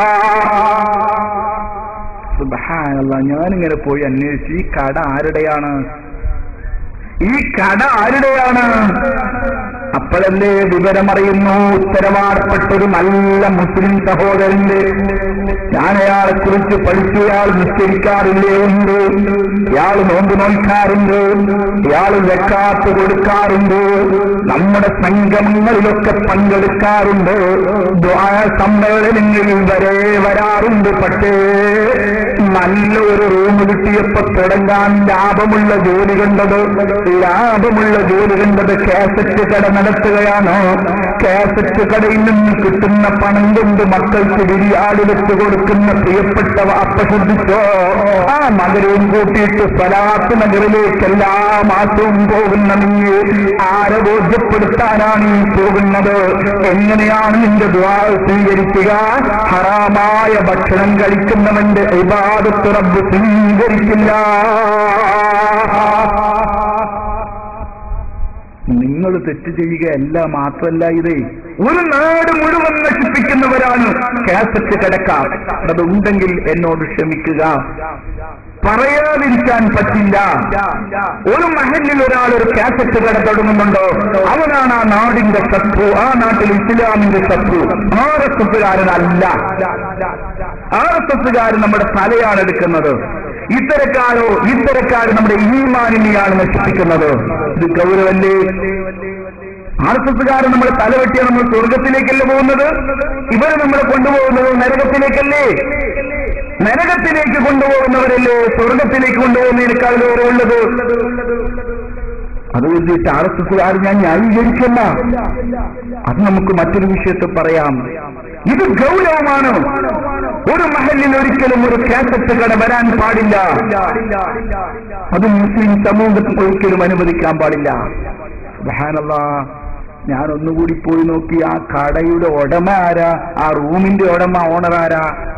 അല്ലല്ലാ. ചെന്ന് നോക്കുമ്പോ